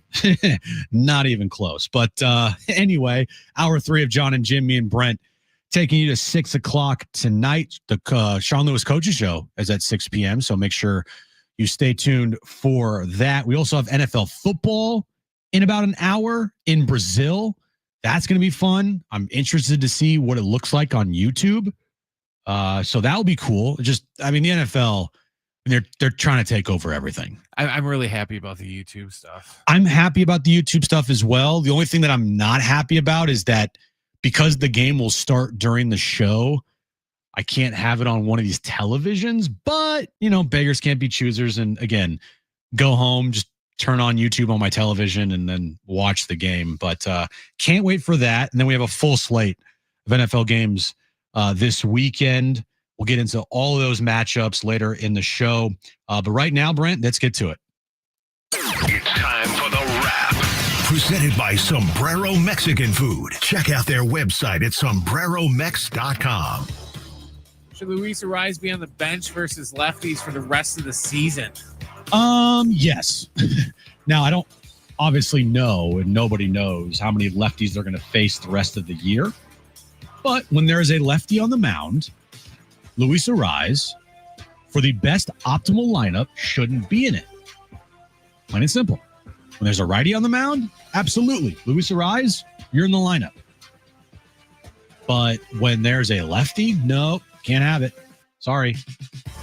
I'm very interested to see, or not see, but I'm very interested to know how that process came about. And we might not ever find out. We might not know if this has been in the works for a while or not. Now, Kevin did mention to us that, possibly there was some conversation of it, but again, it's interesting how after an off day, this happens. So we'll also hear from Mike Schultz later in the show. We'll see if he actually can answer a question like a normal person or not. All right, Brent, next question. Who do you have tonight, Chiefs or Chargers? Everyone loves the Chargers. It's Chiefs +3, by the way. Chiefs +3?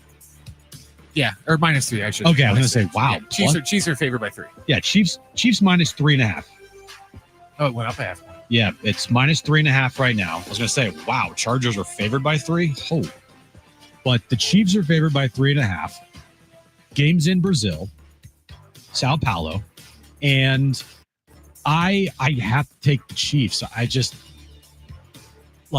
it's the thing where you have to keep picking that team that keeps on winning until they just prove that they can't win anymore, or until they lose. Because if you keep picking against them and they keep winning, you look like an idiot. So, the Super Bowl last year, picked the Chiefs because why wouldn't you? They got boat raced. But in the regular season, in the West, the AFC West, it's been all Chiefs. Chargers, they could be competitive, but I'm going to need to see it. Year 2 of Jim Harbaugh. Justin Herbert doesn't have many weapons. They got a rookie running back. They got another running back in Najee Harris that likes to play with fireworks. So I'm picking the Chiefs tonight. Who you got, Brent? I'll take the Chiefs too. I don't think it'll be that close. I'm kind of interested to see how many Chargers fans they Show are. up.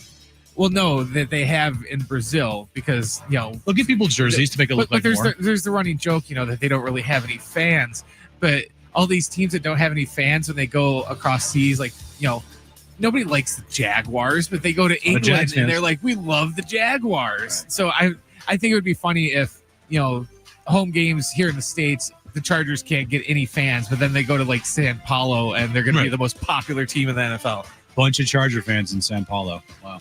All right, Brent, next question. Is tonight a must-win game for the Padres? It's pretty close. again, season's not over if they lose, but look, if they lose tonight, that will be really bad. Like it will be bad. And of course, what's going to happen if they lose? The Dodgers would lose, and then they'll be like, "Well, no ground lost, still two back." Ohtani's pitching out of the good gracious of his heart. Exactly. They won't lose. It feels like a must-win tonight. Not going to lie, feels like a game that you just can't lose, especially with Nick Pivetta on the mound. But his numbers—they're not good at Coors Field. We'll see if he can flip the script there.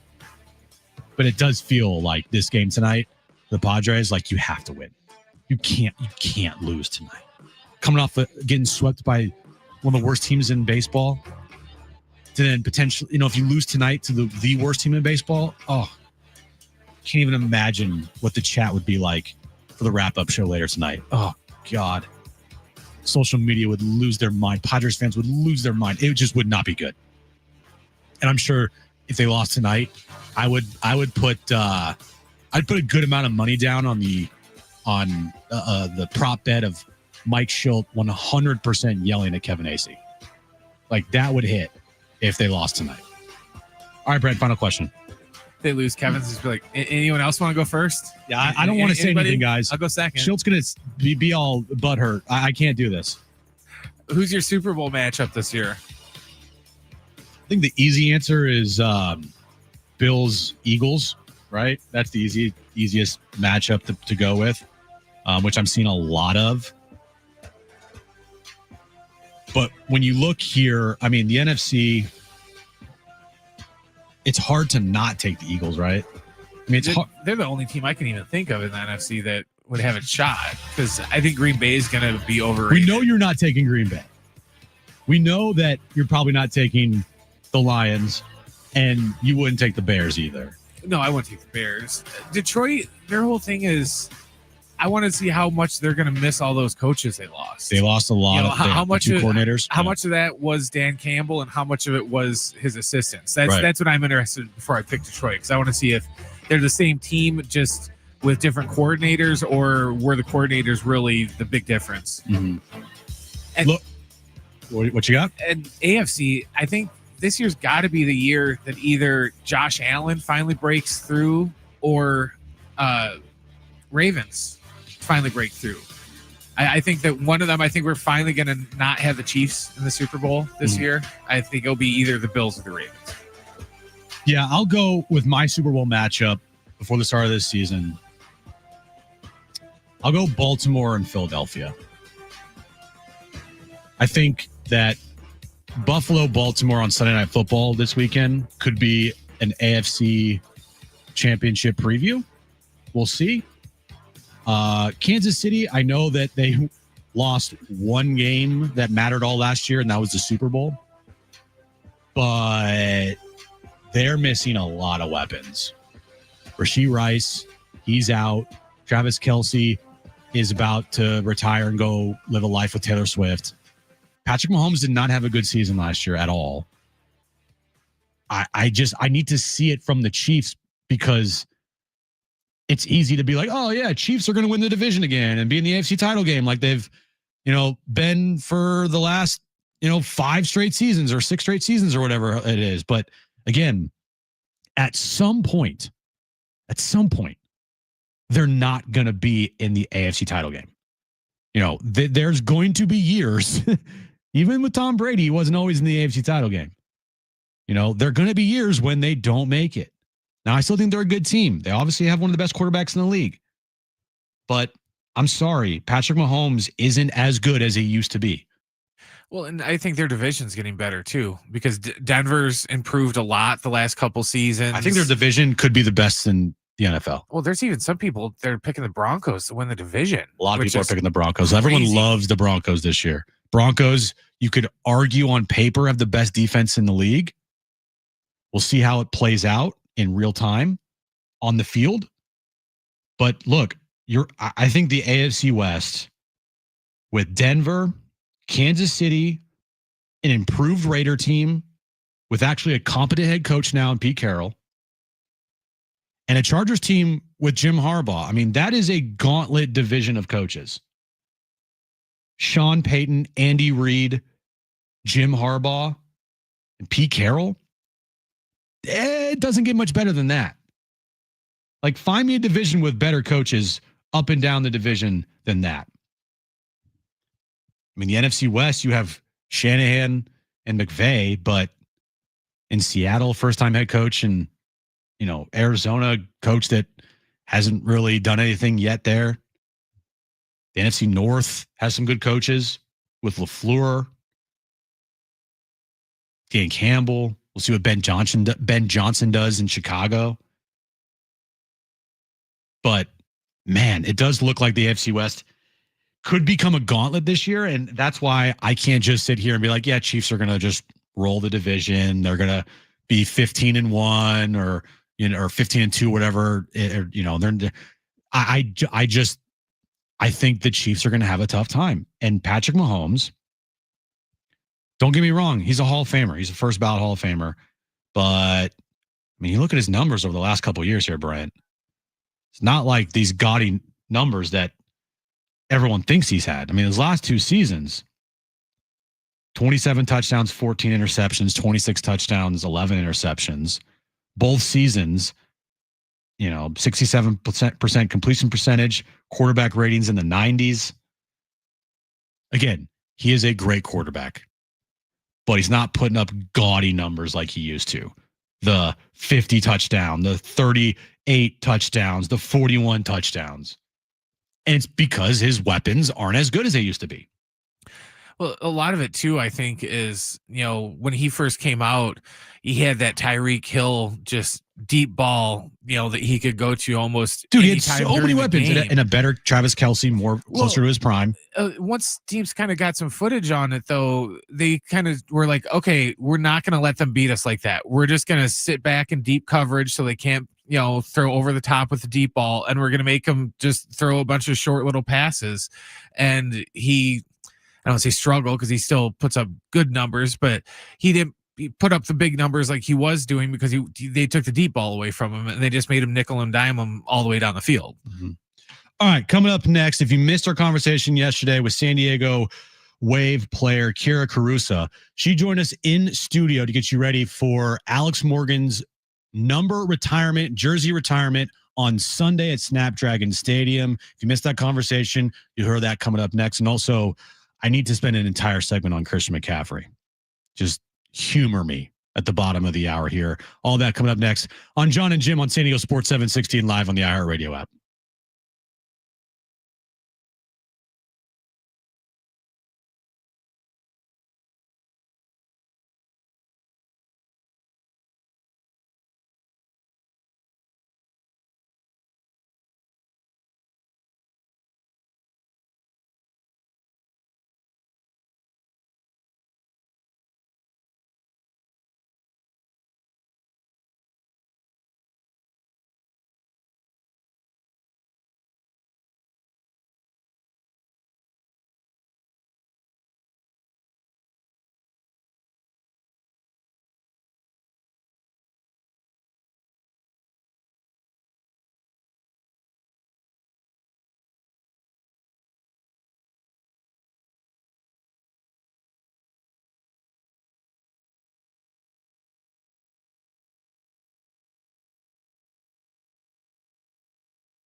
All right, San Diego Sports 760 congratulates all our $5,000 winners in the iHearts Thank a Teacher powered by Donors Choose.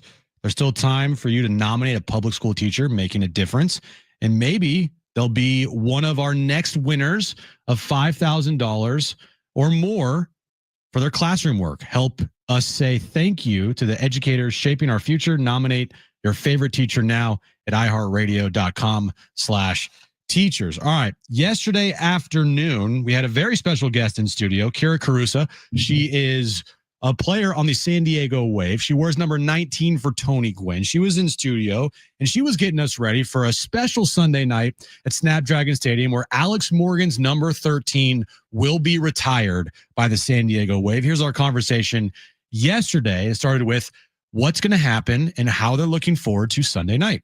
Yeah, I've had the privilege of getting to play with Alex as one of my teammates and having also gotten to play against her as well as an opponent. And massive. I mean, everything that her name is for the game and for women's sports in general is massive for us, but then also for the Wave as well. I mean, one of the big names to first come to the franchise when the franchise was first brought in, leading us to, playoff appearances, winning the Shield last year. And just as a player and as a person for the community in San Diego is everything. And for us to be able to retire her iconic number 13 here in San Diego is everything. Do you have an Alex Morgan story that sticks out to you while playing with her?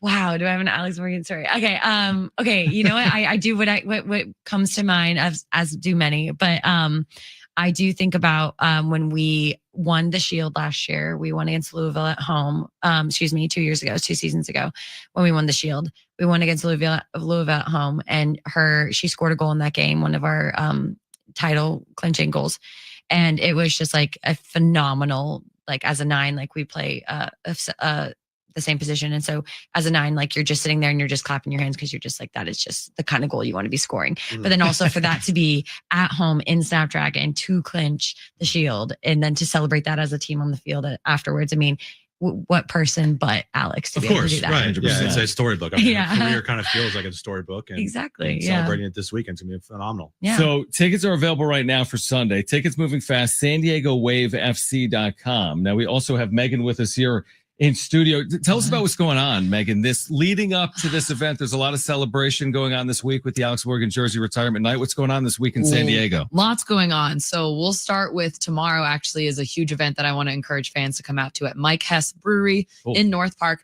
They're painting a huge mural of Alex outside the wall, permanent, done by a local San Diego artist. And that's going to be from 3 to 7 o'clock.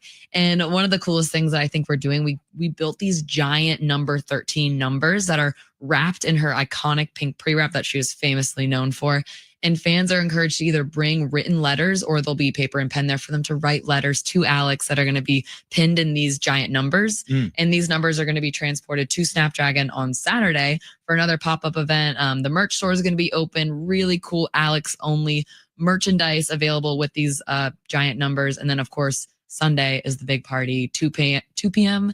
is when FanFest starts. A DJ, food, drinks, music, leading into the 5:30 kickoff, and then grand finale ceremony following the game. That's amazing. Speaking of murals, Yeah.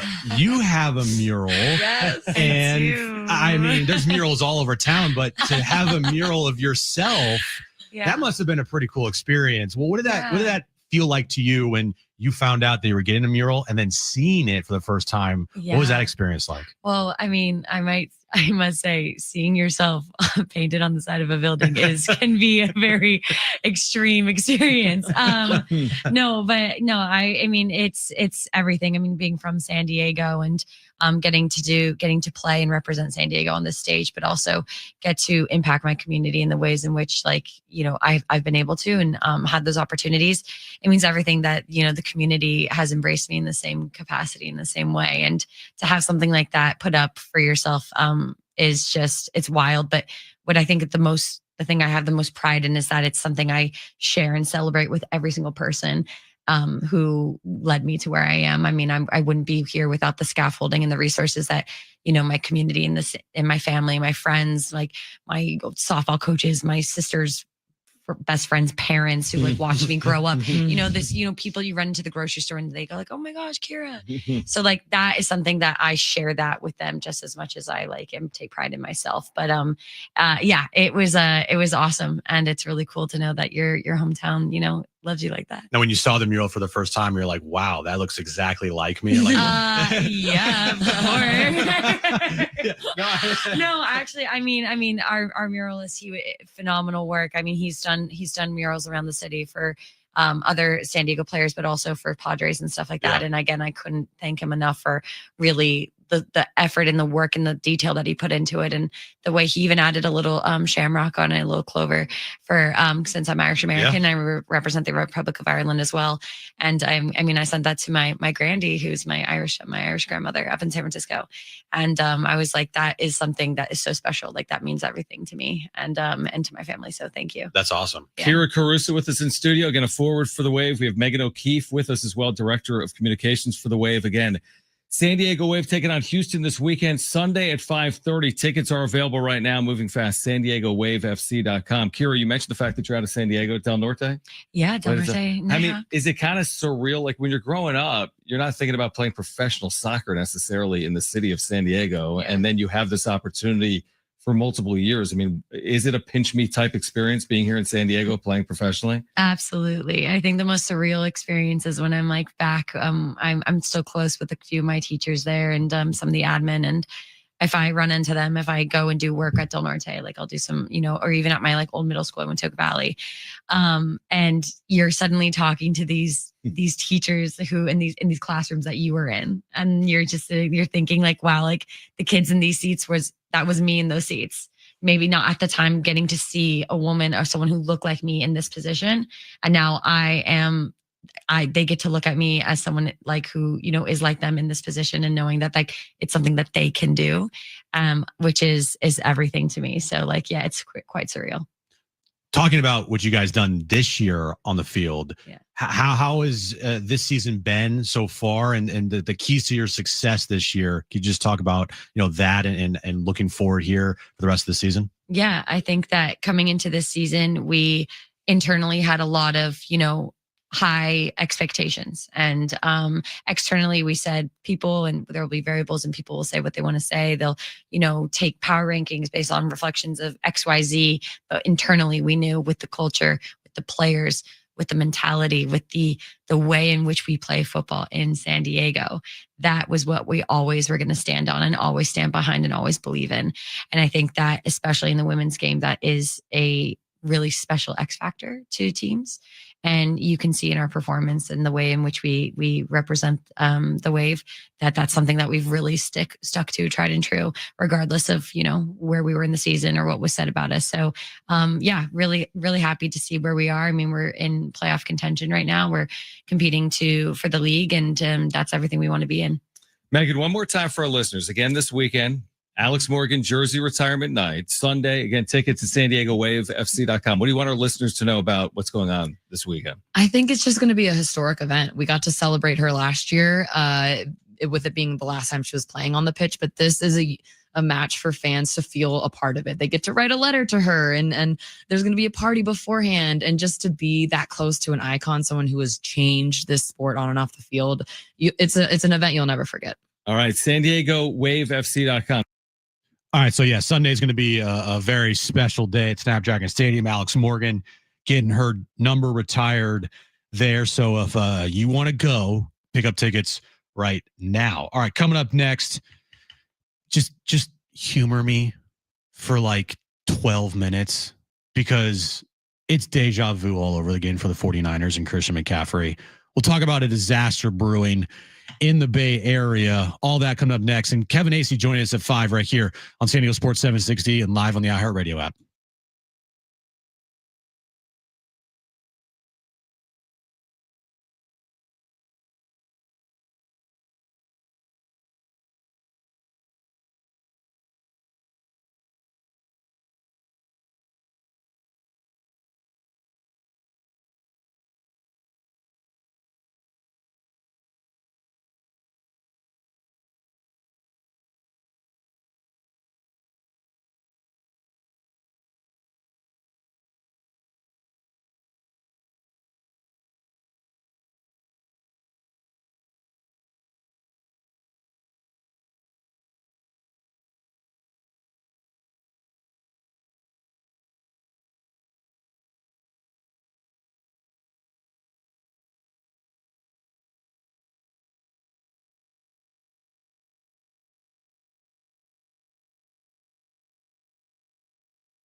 The sport is sponsored by Bill Howe Plumbing.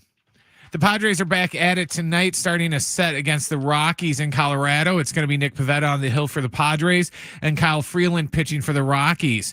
First pitch is set for 6:40. Last night, the NFL season kicked off in Philly as the Eagles held on to beat the Cowboys 24-20 in a wild game. Tonight, the Chargers take on Kansas City in Brazil. Kickoff is at 5 o'clock. Tomorrow night, the Aztecs go on the road to take on Washington State. Our pregame coverage starts right here at 5:30. And you can hear the Sean Lewis Coaches Show with John and Rich tonight starting at 6 o'clock. Traffic may be slow, but your drains don't have to be. The experts at Bill Howe have been helping San Diego with their plumbing needs for 45 years. Call 1-800-BILL-HOWE because we know how. License number 488413.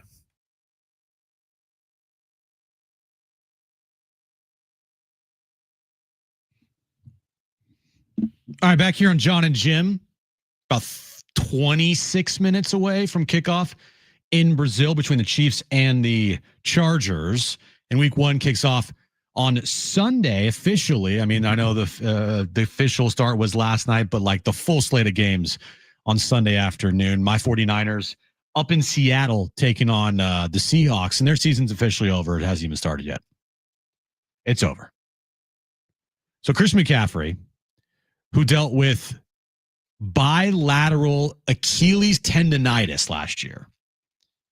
A lot of it having to do probably with the fact that Kyle Shanahan ran him into the ground in 2023.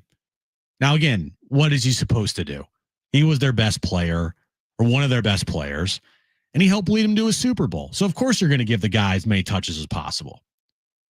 But at what cost? And they didn't even win the Super Bowl. So it's not like they can say, oh, well, you know, won the Super Bowl, but it's okay if McCaffrey's dead. So he dealt with this calf injury last year, right before the season started. All right. Right before the season started, he mysteriously popped up on the injury report with a calf injury or just a calf issue. And they're playing Sunday Night Football, I believe, against the Jets. I think it was the Jets because Aaron Rodgers was the quarterback for the Jets last year. Yeah, it was against the Jets, Sunday Night Football. And he randomly popped up on the injury report. And this is what he said. First clip, Brent. This is what he said last year, right before week one, when he popped up mysteriously on the injury report with a calf injury. Listed Phillies as well, which picks up a lot of red flags. So is that a concern, a new concern? How is that? Not a concern for me. No.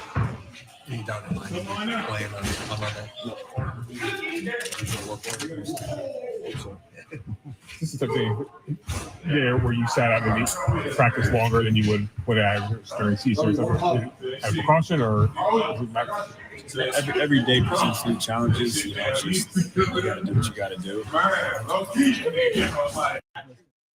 Okay, so if you heard there, he said, no concerns. I'm ready to go for week one. You know, things present different challenges, but I'll be ready to go. That was almost a year ago to the day. That was on September 6th, 2024. Now, it's September 5th, 2025. He pops up on the injury report with a calf injury. Doesn't practice today. He's limited yesterday. This is what Chris McCaffrey had to say today about his calf injury. Right now, I feel great about my physical condition. What happened yesterday? Nothing serious, I can tell you that. I feel, like I said, I feel great about where I'm at. Just unfortunately, when you have an injury history that I have, you know, sometimes when you don't practice, things get blown out of proportion. But like I said, I feel great. Is it not? Does it feel different than it felt last summer?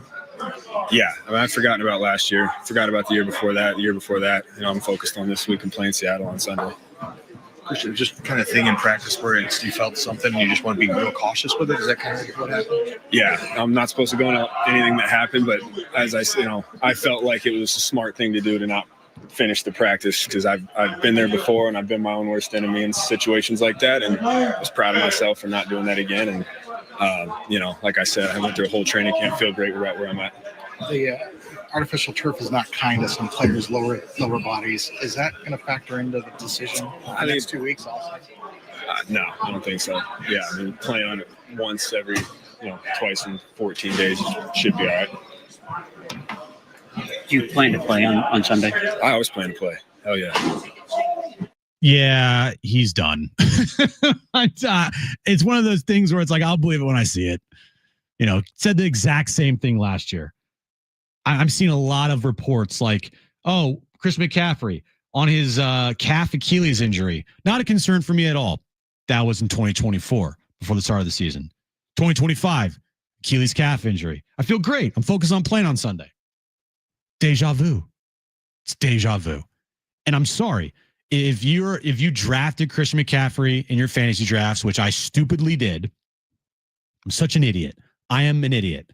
My name is Jim Russell, and I'm an idiot. Yeah, it's done. I don't know what else to say. There's no way that he's going to be healthy ever again in his career.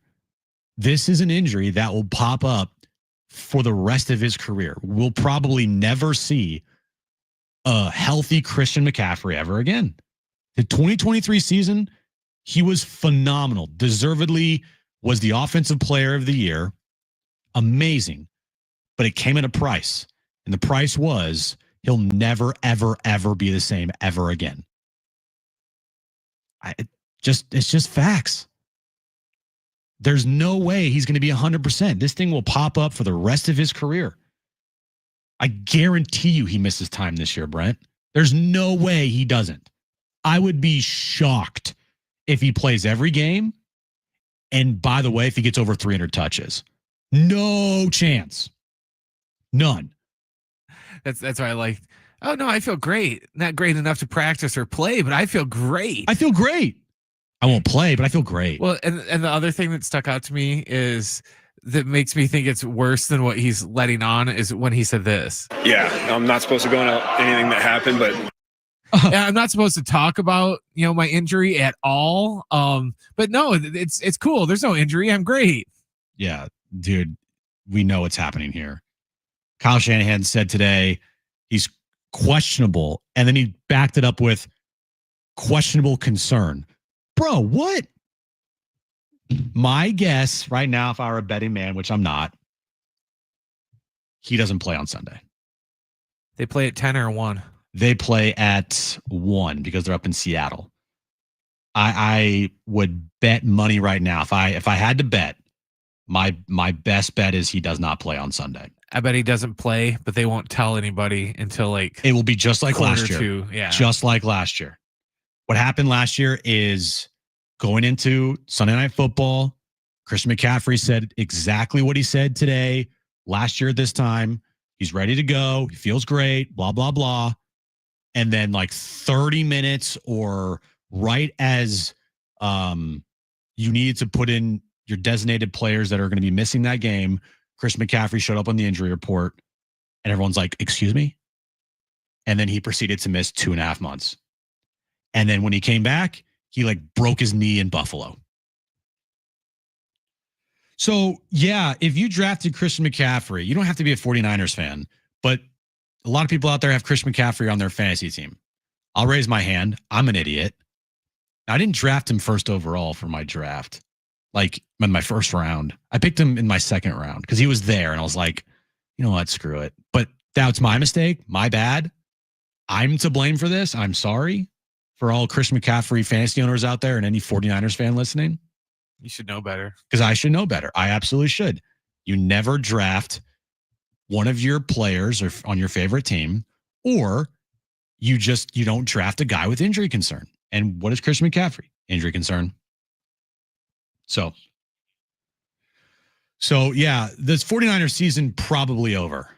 And it hasn't even started yet because he's other than Brock Purdy. I mean, if they lose Brock Purdy, no shot in hell.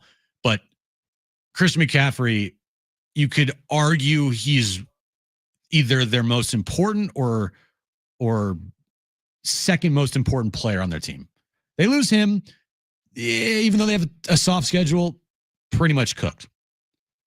All right, coming up next, we have Mike Schilt sound for you. Mike Schilt pregame in Colorado. You're going to hear that coming up next. And then Kevin Acee joins me at 5 p.m. from Denver. Stay right here on John and Jim, live on San Diego Sports 760 and live on the iHeartRadio app.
All right, back here on John and Jim, Kevin Acee joining me at the top of the hour. Mike Schilt spoke to the media. I can't wait to hear this. I'm sure it's a long scrum, right, Brent? 2 minutes. 2 minutes. Mike Schilt lasted only 2 minutes.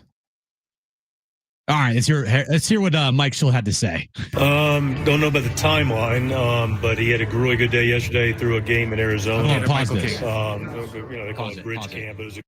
Who's he talking about? You know, Michael King. Okay, so this is Mike Schilt talking about Michael King. My bad. Don't know about the timeline, but he had a really good day yesterday through a game in Arizona. They call it bridge camp. It was against another team. Went 5 innings, right at 62 pitches, fielded his position, felt good afterwards, feels good today, and optimistic about a start for the Padres coming up soon, and we'll determine when. With the situation being somewhat fluid, it seemed like for tomorrow's start, are you in a position to name a starter for tomorrow's game? Yeah, it's Randy Vasquez.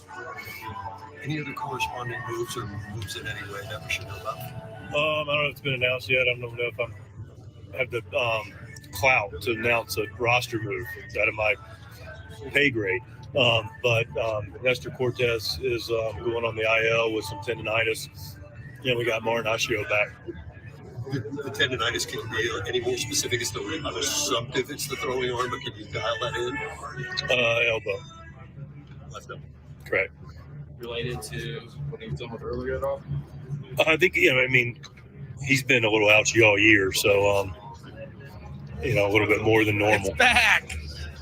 You said Marinaccio? I did. Yes, sir. Mike, you've said that you've got to sit a good left-hander every day now since the trade deadline. Today it's Luis. What led you to, the lineup configuration today, run up top in the 2-hole?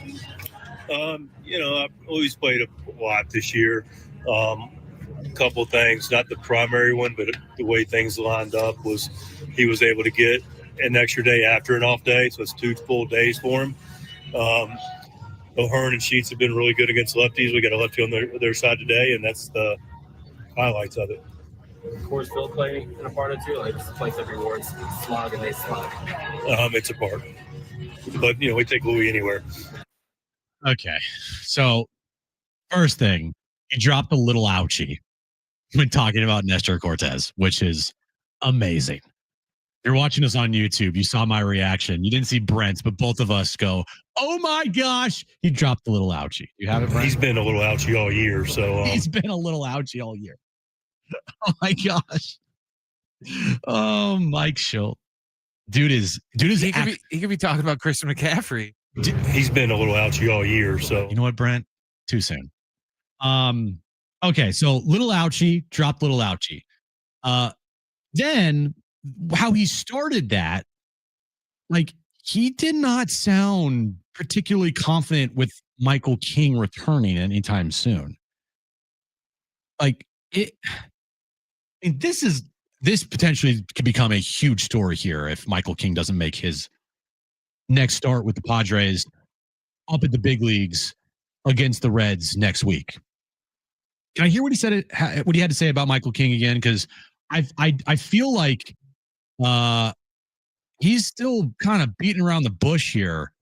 Here's what Mike Schilt had to say about Michael King. Listen. Don't know about the timeline, but he had a really good day yesterday through a game in Arizona. They call it bridge camp. It was against another team. Went 5 innings, right at 62 pitches, fielded his position, felt good afterwards, feels good today, and optimistic about a start for the Padres coming up soon, and we'll determine when. Okay, don't know a timeline. Again, when you drop the don't know a timeline. When you start your statement with it's usually not a good sign. Like, I don't really know. Excuse me, sir. Do you know how fast you were going? Like no, 78 and a 50. And then the Luis Ariz explanation. Let me break. Stop. Yeah, we decided today to give him another off day. He's played a lot. He got 22 games remaining, Mike. Manny Machado said it yesterday. There's no time for off days anymore. You're not getting an off day. That's not how this works. What you're doing is you're putting the best lineup out there to win as many games as possible. We know what you're doing, but you won't say what you're doing because you don't want to hurt the players' feelings publicly. I get it. Now we'll see if they're going to continue down this path the next time they face a lefty. My guess, because Mike Schilt is stubborn, Luis Ariz will be in there, and then probably Ryan O'Hearn will be on the bench, or Gavin Sheets will be on the bench. I don't know.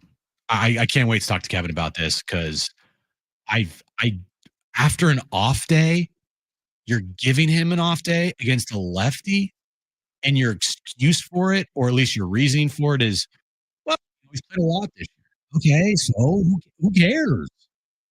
No, you got 22 games remaining in your season. Like, there's no time for rest. Manny Machado even said it yesterday. Manny Machado, who's begging for off days because, he needs them. He's like, there's no time for them. So don't give me the BS excuse that you're giving Ariz an off day. Stop. It just makes you sound like you're not looking at what's staring you in front of the face, which is he's not good against lefties and he shouldn't be out there against lefties to start a game. Like, completely missing the point. That's Mike Schilt. Stubborn as could be. All right, coming up next, Kevin Acee is going to join us from Colorado. We're going to talk to him about everything with the lineup, Michael King, and more. And right now, Brent, caller number 7, September 10th, Lil Wayne in San Diego, 877-767-4760.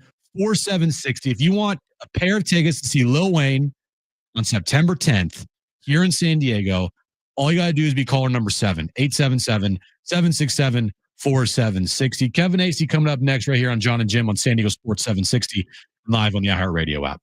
He's been a little ouchy all year, so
After the off day, the Padres are back at it on the road tonight to face Colorado. It's going to be Nick Pivetta on the hill for the Padres and Kyle Freeland going for the Rockies. First pitch is set for 5:40. Last night, the Eagles kicked off the NFL season and held on to beat the Cowboys 24-20. Tonight, the Chargers take on the Chiefs in Brazil. Kickoff is just in a mere matter of moments. And tomorrow night, the Aztecs go on the road to take on Washington State. Our pregame coverage starts right here at 5:30, and you can hear the Sean Lewis Coaches Show starting tonight at 6 o'clock.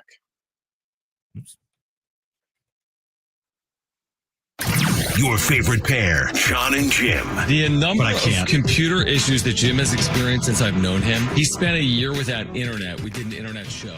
We did the wrap-up show. You had no internet for a year. This is pre-Aaron. Yeah. Thankfully, you found Aaron because I feel like Aaron kind of got your life in order. Yeah. Right? You were a little bit like the Padres. 2-8 over a 10-game stretch. Right? Yeah. I might need to be like, Aaron, Get him a new computer. Spike. I mean, it's $2,000. You guys are loaded. We're not. Now, live from the San Diego Sports 760 studios, John and Jim.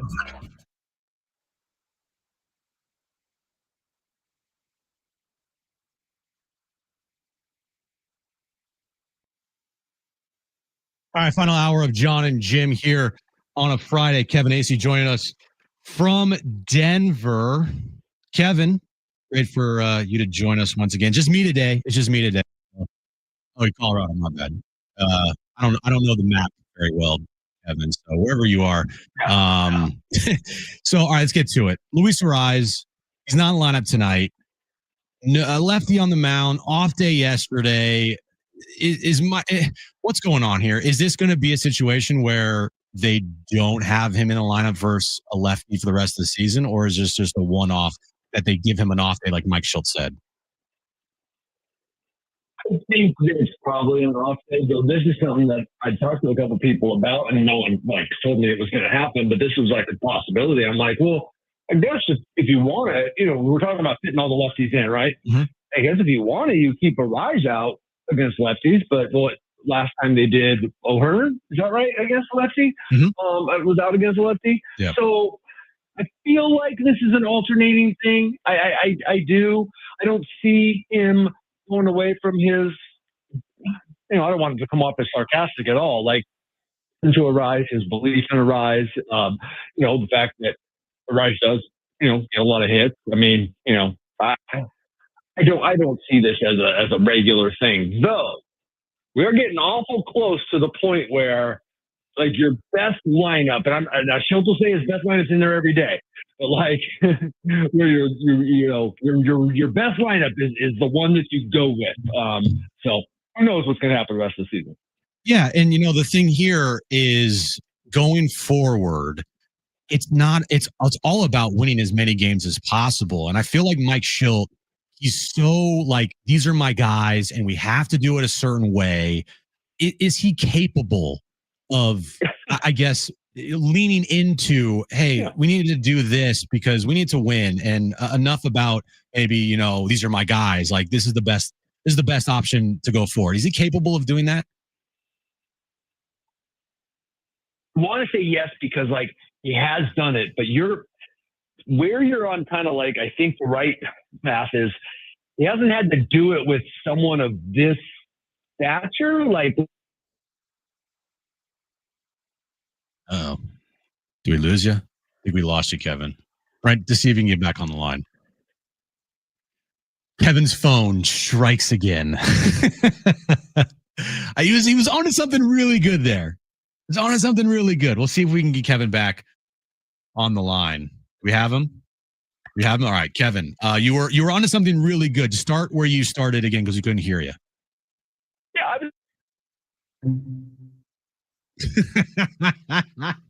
Of course. What the hell? That was our phones right there. I heard it. That was our phones. It's like, yeah, sure.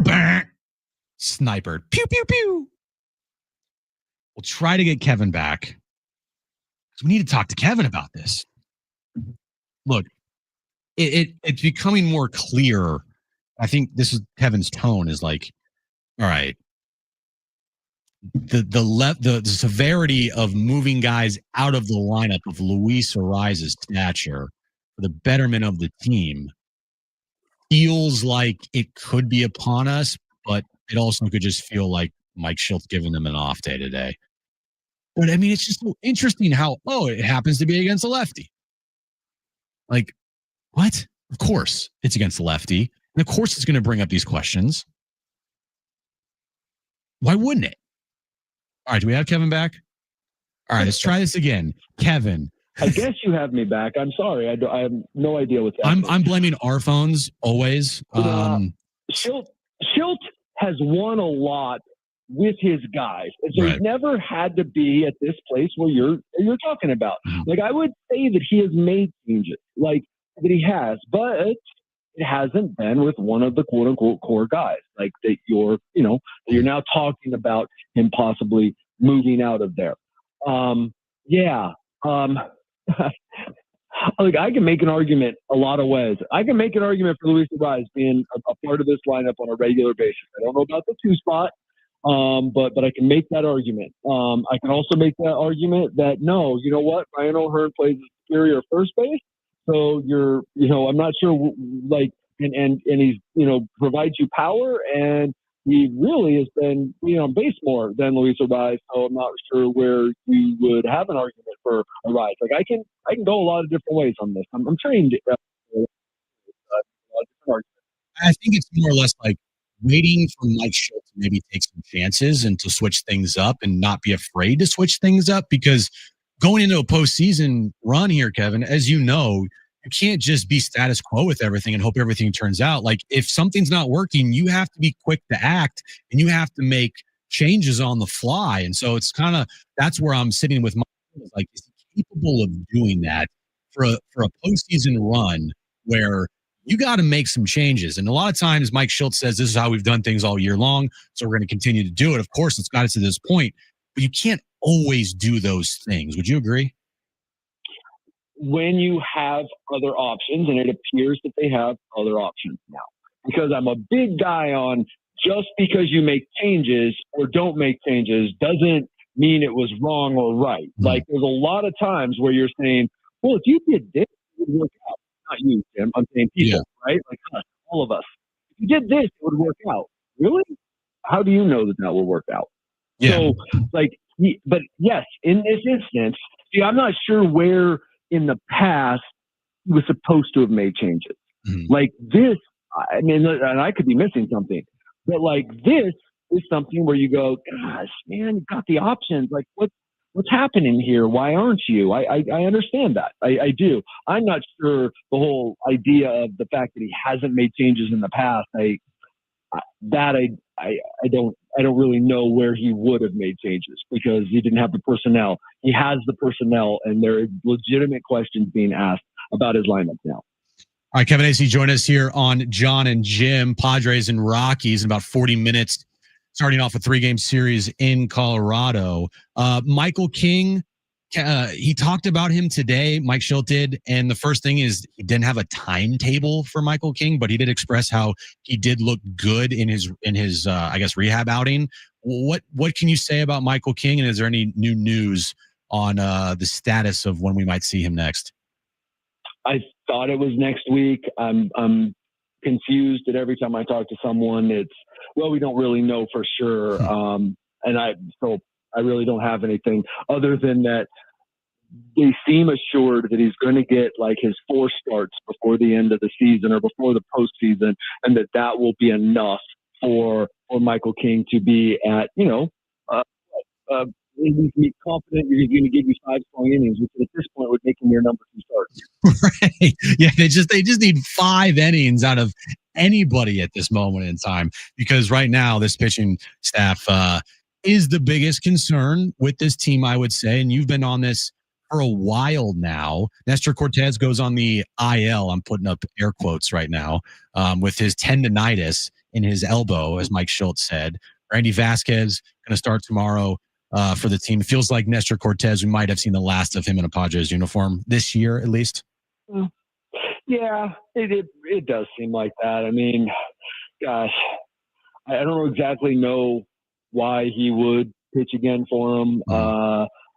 I mean, I can't think of a reason. Even though if they suddenly start to win here and they've got they're not going for the division anymore and they've got it wrapped up, and it's like, but wait, why? Why would you bring him back? And look, everybody has elbow hurts, especially a guy who's been out with for a while. So yeah, this is probably one of those where your elbow hurts, right? Yep. Okay, you're on the IL. Yeah, exactly. You gave up 4 home runs in your last start. Your elbow okay? Is it okay? Yeah. No. Is it okay? Yeah. Okay. We're going on the IL. Kevin AC join us here for a couple more minutes here on John and Jim. You never want to say a game's a must-win game until it's a must-win game. But I mean, look, you're facing the Rockies tonight. Now you're getting help from the Dodgers. Ironically, neither of these teams seems like they want to win the National League West. They're keeping the door open for you. They're playing the Orioles tonight. I don't know what the score is in that game, but I mean, 2 back in the division. You got 22 games remaining. I mean, the division feels like it's out of play, but it's hard to say that when the Dodgers keep stumbling and you're only 2 back here. Yeah, I think you probably end up, regretting the time you didn't take advantage of it. Like just when the Padres, do go on a run where they win 8 of 11 or something, but that's when the Dodgers will as well. That's, feels like the kind of thing. But yeah, look at what's happened in the AL West. And it's not really that unusual that the team that wins is the team that survives sometimes. Yeah. But that hasn't been the case in the NL West, right? Like the Dodgers, for the most part, getting up near 100 wins every year. That's not what we're used to seeing. But there have been times in the past where last year, the Dodgers let the Padres hang around a little bit, but the Padres were winning too. This happens. I'm not at all trying to downplay that the Padres are in a bad way right now. Yes, I get what you're saying about tonight. Man, they'd be so much better off if the home games against Colorado were before the road games against Colorado. Like if you were having that bad team come to San Diego where there's some controllables or more controllables versus Coors Field, which is just crazy. Like, man, it's a tough place to have to go and play a must win, man. Tough place. Yep. And it's obviously good for them. It's not a must win. I wouldn't want to be here the last weekend of the season needing a must win, but they've got to turn this around. Right now, I still say that it's just not that big a deal. That's just based on history. Like good teams have bad stretches late in the season. Good teams, World Series winning teams, like virtually every one of them. But that what else happens? The other, like teams collapse. That does happen. So they need to get out of it. Yeah, and Nick Pivetta starting tonight. It's win day when Nick Pivetta's on the mound, but he's got a career like 6 ERA at Coors Field. So that's something to watch. And his last start at Coors Field this year was not a good one. So we'll have to watch all that tonight. Kevin, are you feeling okay? I feel like there's something. There's a little sickness. Yeah, there's been a little. I'm beat down a little bit at this point. I get it. You need a day off. I get it. You're not the first person. You're not the first person to say that in the last couple of days. Where, Well, dude, I get it, man. It's not just the players that grind through a season. I mean, when you cover the team every day, like it's a grind, dude. Like I get it, man. Take some rest, have some hot tea with some lemon, and hopefully you'll feel better by the weekend. I'm hoping so. I did take this week, and I only go to Colorado once, to Denver once a year. So Jeff Sanders is covering this weekend. So I did take this weekend. I cannot stand that airport, it's just the worst. So I'm gonna get some rest. Yeah, absolutely. Get some rest. We'll talk to you on Monday, Kevin. Feel better, all right, man. All right, take care. There's Kevin AC joining us here on John and Jim, brought to you by Amul Casino, the Players Place. It's interesting how the end of the season will shape out, and we'll find out tonight if the Padres are going to continue to play bad baseball, or will they start turning this thing around and take advantage of the Dodgers' poor play in front of them. Just looking at the scoreboard right now, see what the Dodgers are doing, because they're in Baltimore. Yeah, they're in Baltimore. All right, here we go. So we are scoreless in Baltimore. Top of the 4th inning, but the bases are loaded for the Dodgers. Dodgers have been awful with runners in scoring position lately. There's 2 outs in the top of the 4th inning. Who's that sound like? What? Oh, the Padres. Been awful with runners in Yeah, scoring of course. position. Yeah, of course. I mean, the teams are just like Spider-Man memeing each other right now. Like, you suck? No, you suck. Oh, we both suck? No, you. Yeah. Otani's gone 3, struck out 3. What a heroic. What's so stunning, so brave. Yeah, so stunning, so brave. Man, the privilege that people get to watch Otani start on short rest. They're gonna make a bobblehead out of it tonight. Oh man, he started for Tyler Glass now on the last moment. All right, we're underway in Brazil. Chargers and Chiefs. We'll give you an update on that. We'll react to what Kevin had to say. Coming up next here on John and Jim on San Diego Sports 760, live on the iHeartRadio app.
All right, Aztec football is back tomorrow night when they go on the road to take on Washington State. Our pregame coverage begins at 5:15 with kickoff around 7:15 right here in your home for the Aztecs.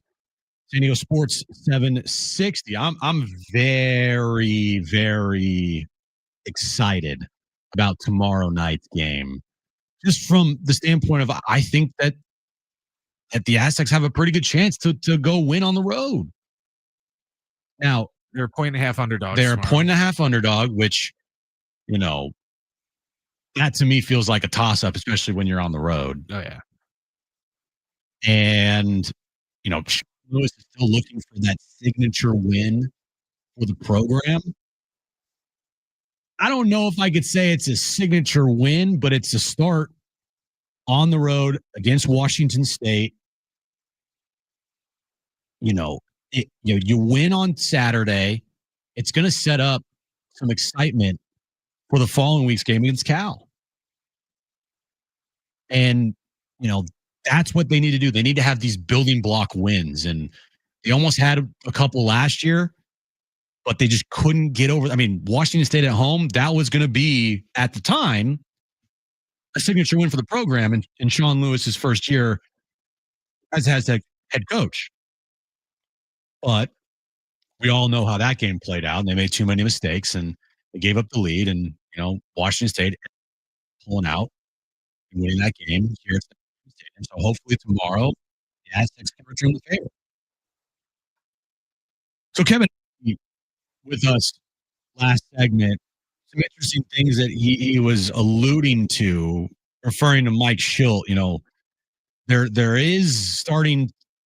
You can start to see the shift potentially in these moves with Luis Ariz and how he's heard from people in the organization about making this type of move. And I do think there is maybe a push to make certain moves with this lineup that Mike Schilt is stubborn to accept. But I was more or less looking at, look, in the postseason, if there's a lefty on the mound, I don't know how I could have Luis Ariz out there to start a game. I just don't, especially if you have better options. You want to put your best lineup out there, not your favorite guys out there.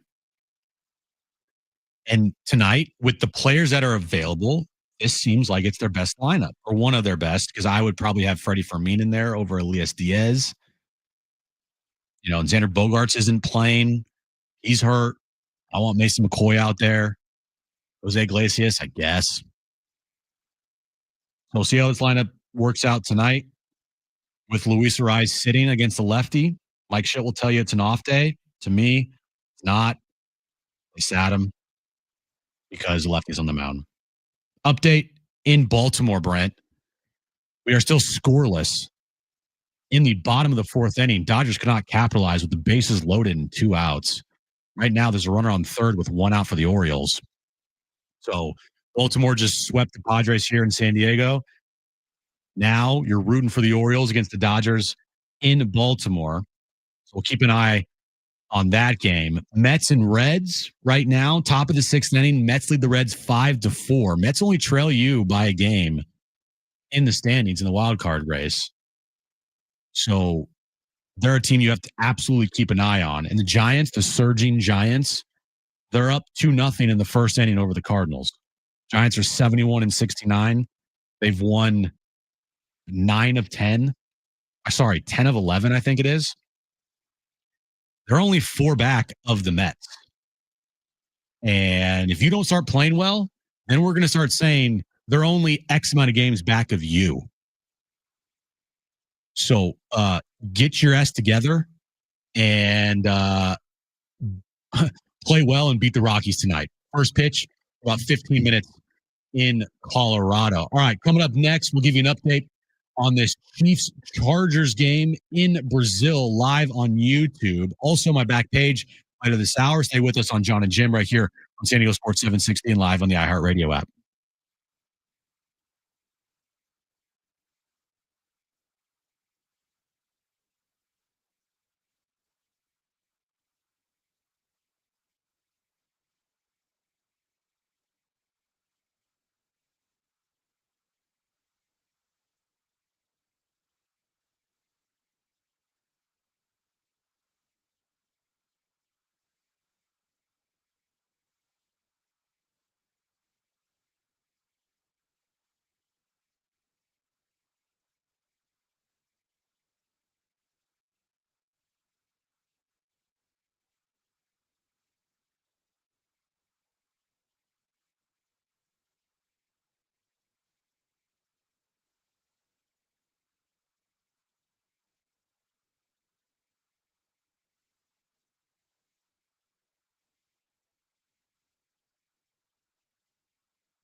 After an off day, the Padres are back at it in Colorado tonight.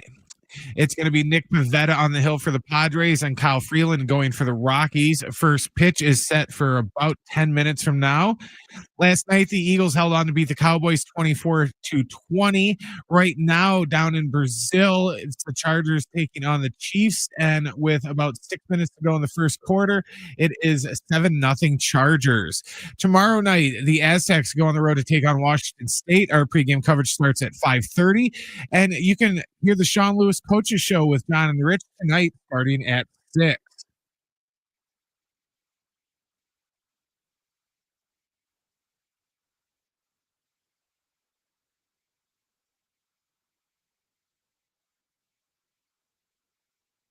All right, so we're underway in Brazil. Chargers lead the Chiefs 7-0. Saw Quentin Johnson make a couple plays for the Chargers. That's interesting. What do you make of the broadcast so far, Branks? I know you're watching it back there. It's on YouTube. They had a heavy dose of like some cringe Mr. Beast beforehand with that wasn't even the worst. With that cringy fake Chargers super fan. With whatever else they're doing. But so far, the broadcast seems good. I was going to compliment them on their pregame setup. They got a lot of ex-NFLers on the pregame show, like Brandon Marshall and the Honey Badger and the other Carr brother. Derek Carr? Yeah. He was on the pregame and like their set and everything else. And I was just about to praise them. And then they did this like 5-minute intro thing with Mr. Beast and Roger Goodell, where it was a whole joke thing, but it just wasn't funny, where he was like assigning YouTube influencers to every team in the NFL. And then they went and did like this 5-minute thing of quote, human field goals that they're going to do with some Chiefs fan and that fake Chargers fan that they always parade on TV every time they play on Sunday night. You know, that little tiny lady that, you know, claims she's a Chargers fan, even though they have all those pictures of her being the #1 Minnesota Vikings fan as well. Fakest thing I've ever seen. It's not funny anymore. It's just cringy and annoying. I don't know. I like the football part of it, but I can already tell they are going hard on all the influencers and just I guess you could say the YouTube element of it, which I'm sure younger people may not mind it, but like the older, you know, angry old man yells at cloud are going to be like, who are all these people and why are they doing all these weird things that have nothing to do with football? The thing with YouTube is it's the future. It's also the now. It's basically, I mean, we got YouTube TV. We're streaming NFL games on YouTube. We stream John and Jim on YouTube every day, along with the wrap-up show at night. YouTube is the now, and it is the future. And if you are in the content game and you're not on YouTube, you're not doing it right. You know, and so I get it from that standpoint of like, hey, let's tap into every single content creator possible because, I mean, these numbers, Brent, are, you know, they're crazy. Like, not just thousands and thousands of subscribers, like hundreds of millions of subscribers across these platforms. It's just the way of the future. YouTube is a juggernaut. I am really happy, and we talked about this earlier in the show off during a break, that, you know, for the last like 2 or 3 years, it's like every year the NFL is like, oh, here's a new streaming platform that we're going to be on. So you have to get, you know, now you have to get Amazon Prime for those 5 games this year. Now you got to get Peacock, and you got to get, you know, Paramount Plus. It's kind of refreshing for them just to go, hey, we're not going to make you have to download a new app or pay a new subscription service. We're going to put it on YouTube for free. YouTube is free. And it's just like, for once the NFL is just going, okay, we're not going to try and squeeze every last penny out of you guys just to watch, you know, one game a couple times a year. So I like that they are just putting it on YouTube for free so anybody can watch it and you don't have to, you know, like I said, go and get a subscription to Prime just for football. And, you know, a lot of times I only want to watch like one of the Prime games. You know, if the Bears are on their one a year, that's the only game that I really care about, where I'm not going to pay $20 a month for Prime just for that. So I do commend the NFL for at least giving us something for free for once. So I do like that, but I don't know the influencer thing. I'm hoping that they just go hardcore with it this first week, and then it just gets less cringy as they go along. Oh, yeah, it's not going to get less cringy. Well, it can't get much more cringy. So I'm trying to find, and if you watch it on YouTube, it does. Usually on YouTube, it will tell you how many viewers are watching at once. It will tell you how many views total, but it will tell you how many viewers are watching at once. And the NFL streaming it on their YouTube page. They have 15 million subscribers to their NFL channel. They blocked out how many viewers you can see. So it doesn't show. It just says likes, NA, and then the viewers doesn't show it. So they're keeping that under wraps because they don't want to see potentially them have less viewers than they expected, right?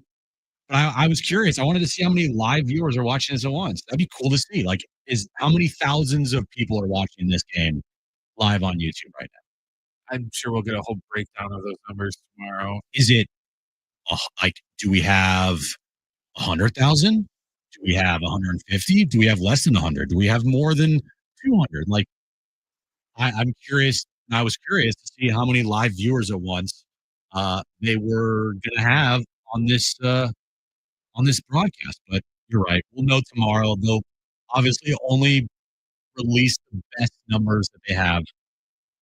But so far, I mean, it's easy. Just go to YouTube and just click it. It's right there. It's being promoted, so it's not hard to find. No, it's not like Apple TV's baseball stuff where it's just like, oh god, they're doing the stats and they're doing all these things that no other broadcast is doing. You get the free 4K.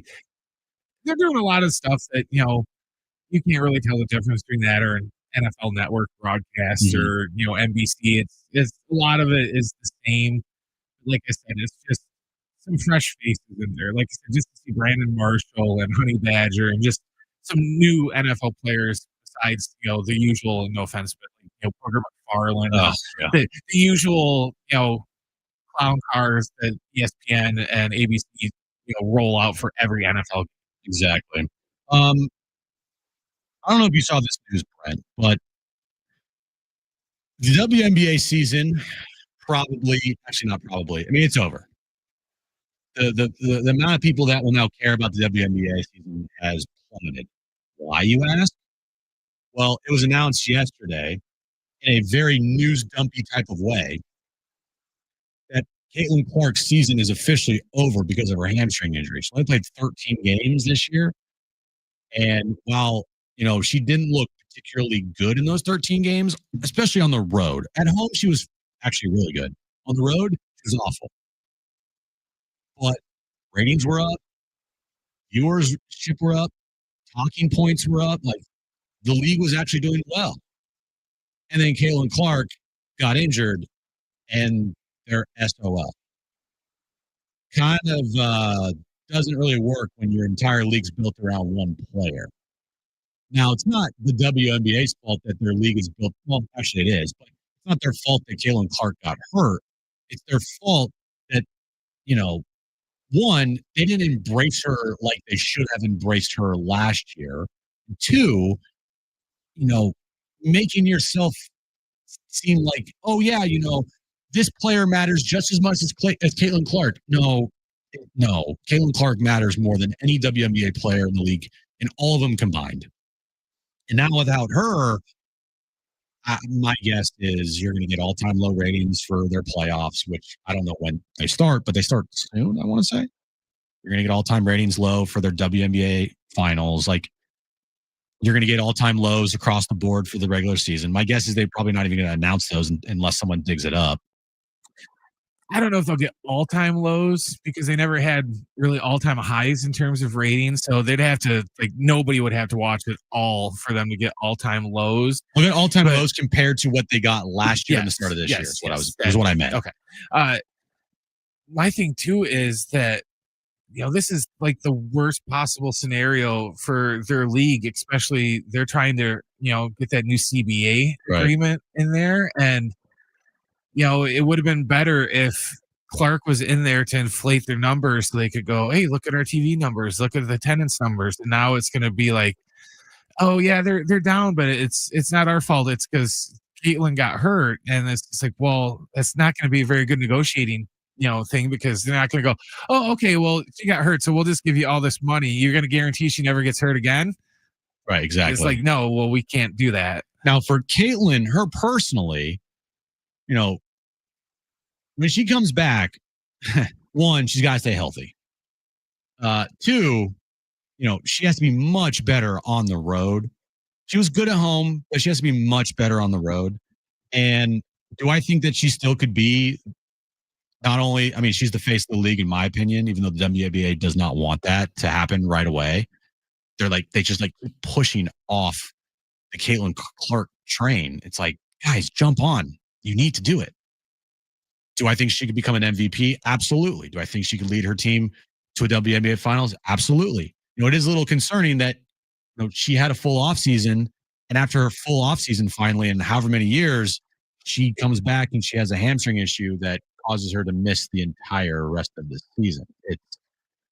It's concerning. That is for sure. It is concerning.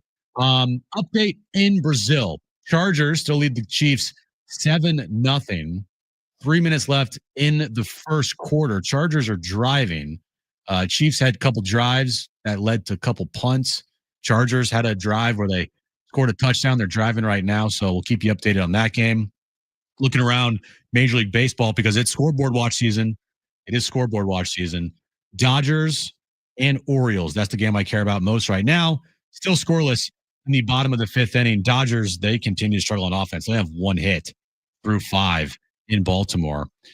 So hopefully the Orioles get a lead here soon and hold it against the Dodgers. Giants, they're leading the Cardinals 2-0 top of the second inning. Mets lead the Reds 5-4 in the bottom of the sixth inning. Phillies, they're leading the Marlins 5-1 in the bottom of the fifth.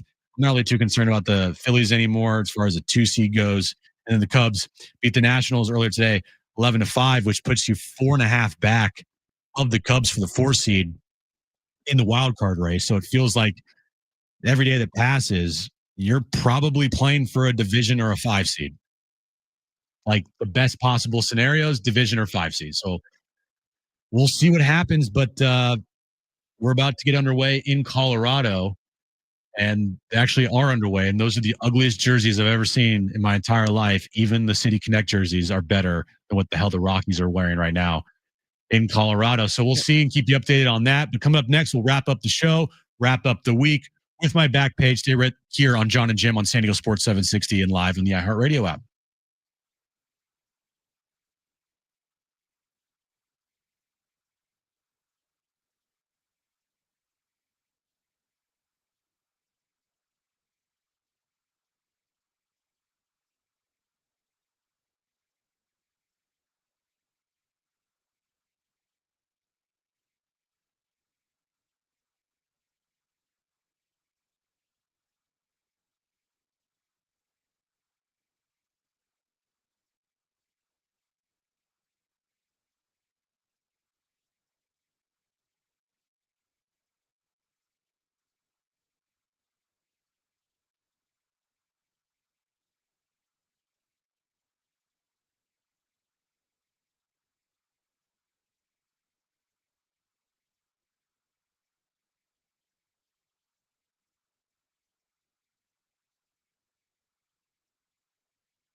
All right, wrapping up the week here on John and Jim. Just a reminder, coming up at 6 p.m., we have the Sean Lewis Coaches Show with John, Rich, and Coach Lewis, getting you ready for tomorrow night's game against Washington State on the road.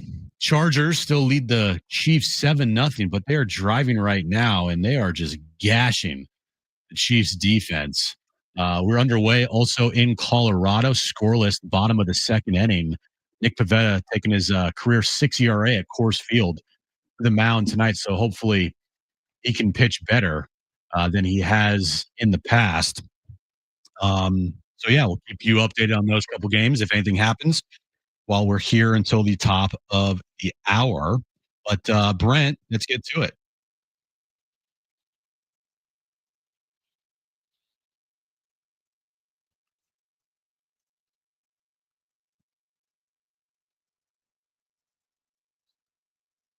So the Savannah Bananas are at Petco Park this weekend. Oh, I didn't know that. Not the biggest. I mean, I get it. If you're a Savannah Banana fan, go for it. Absolutely. It's all right. Looks like a blast. It's basically like a Broadway show for sports at stadiums. It's the Harlem Globetrotters. Yeah, it's the Globetrotters. Yeah, I mean, it looks like a fun experience. Yeah.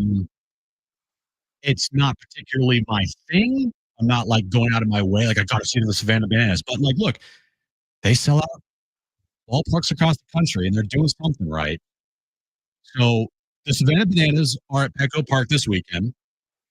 If you're on your way down to the game, or if you're at the game, have an amazing time. And if you didn't know, the Savannah Bananas, they have special food items when they come to your ballpark. So here are some special Savannah Banana food items that you can get. Now, it's not, the traditional, like, hot dogs and hamburgers. If you go, like, you get some special food items at a Savannah Banana game. Here are some of the items. 5 Alarm Firefighters Pizza, available in Section 102. Adobo Plantain Chip Nachos. Yeah. Available in Section 105 and 101. Tortillas and plantain chips topped with queso, pork adobo, avocado salsa, grilled pineapple, and onion. Brent, I know you don't like the onion part. I don't like avocado either.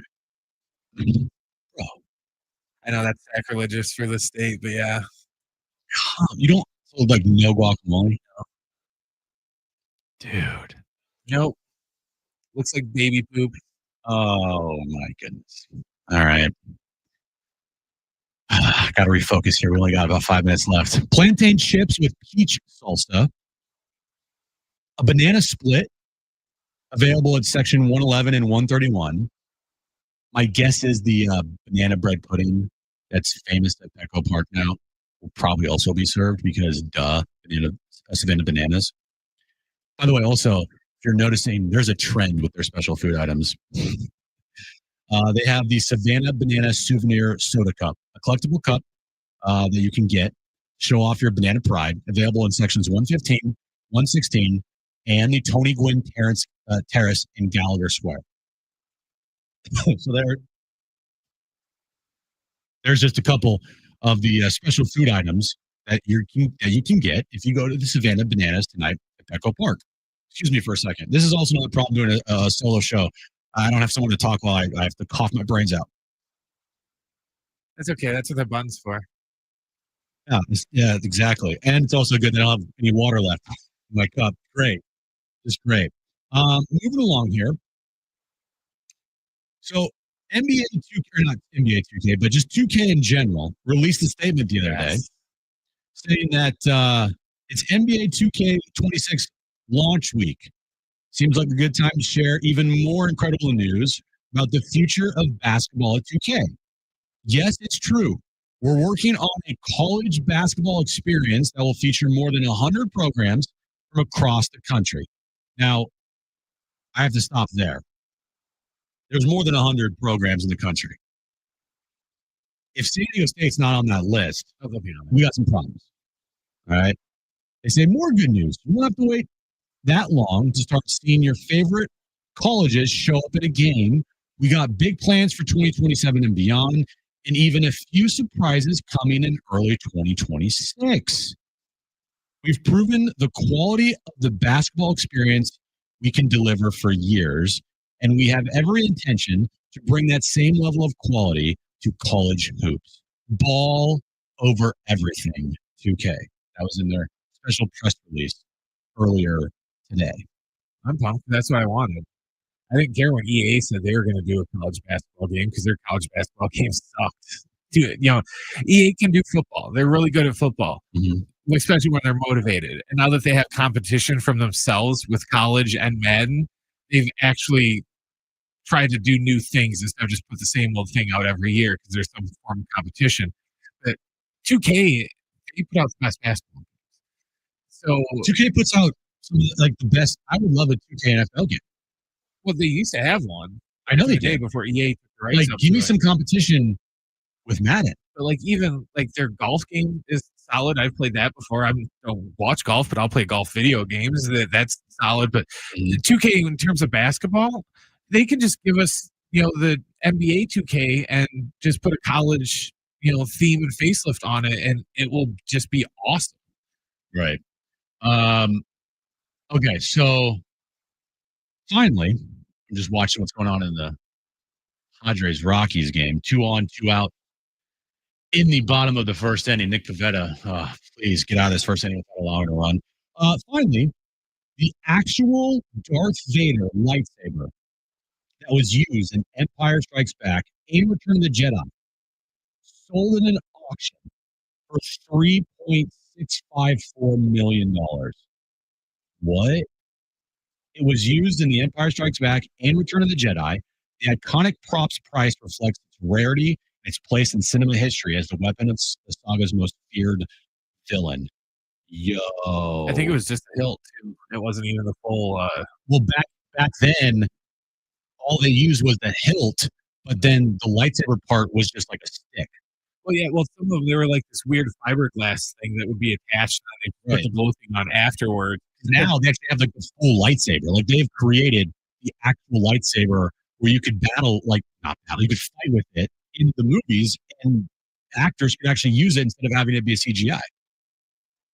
But if you had to pick, Brent, Luke's lightsaber, Vader's lightsaber, or Anakin's lightsaber, or Obi-Wan's lightsaber. Well, technically, if you want to get technical, Luke and Anakin's lightsaber is the same one. Because for the first 2 movies, he uses Anakin's. But you mean the green one that he makes in Jedi?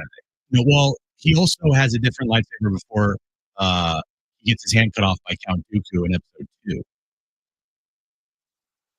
Yeah, but the one that Luke has, you're right. Until this okay, okay, so we'll circle until his dad cuts his hand off. Well, we'll go Anakin's lightsaber that turned into Luke's first lightsaber. Then we'll go Luke's green lightsaber. I'm going with one that you didn't even mention. I'm going to go with Yoda. Because Yoda's is funny because his is so short. Because when I bought my Vader lightsaber, I almost bought the Yoda one because the Yoda one looks like it's designed for a child because it's so small. But Yoda, or even honorable mention, Darth Maul because of the staff. Dope. Yeah, the staff broke apart, so you got 2 swords out of it. For me, I think the lightsaber that I would choose, a lot of people would choose this one, but I really like the hilt. It's the Return of the Jedi green Luke lightsaber. I think I like the hilt the best. That's my favorite hilt, I think. Best hilt on Dooku. They have the curve. Yeah, it's pretty cool.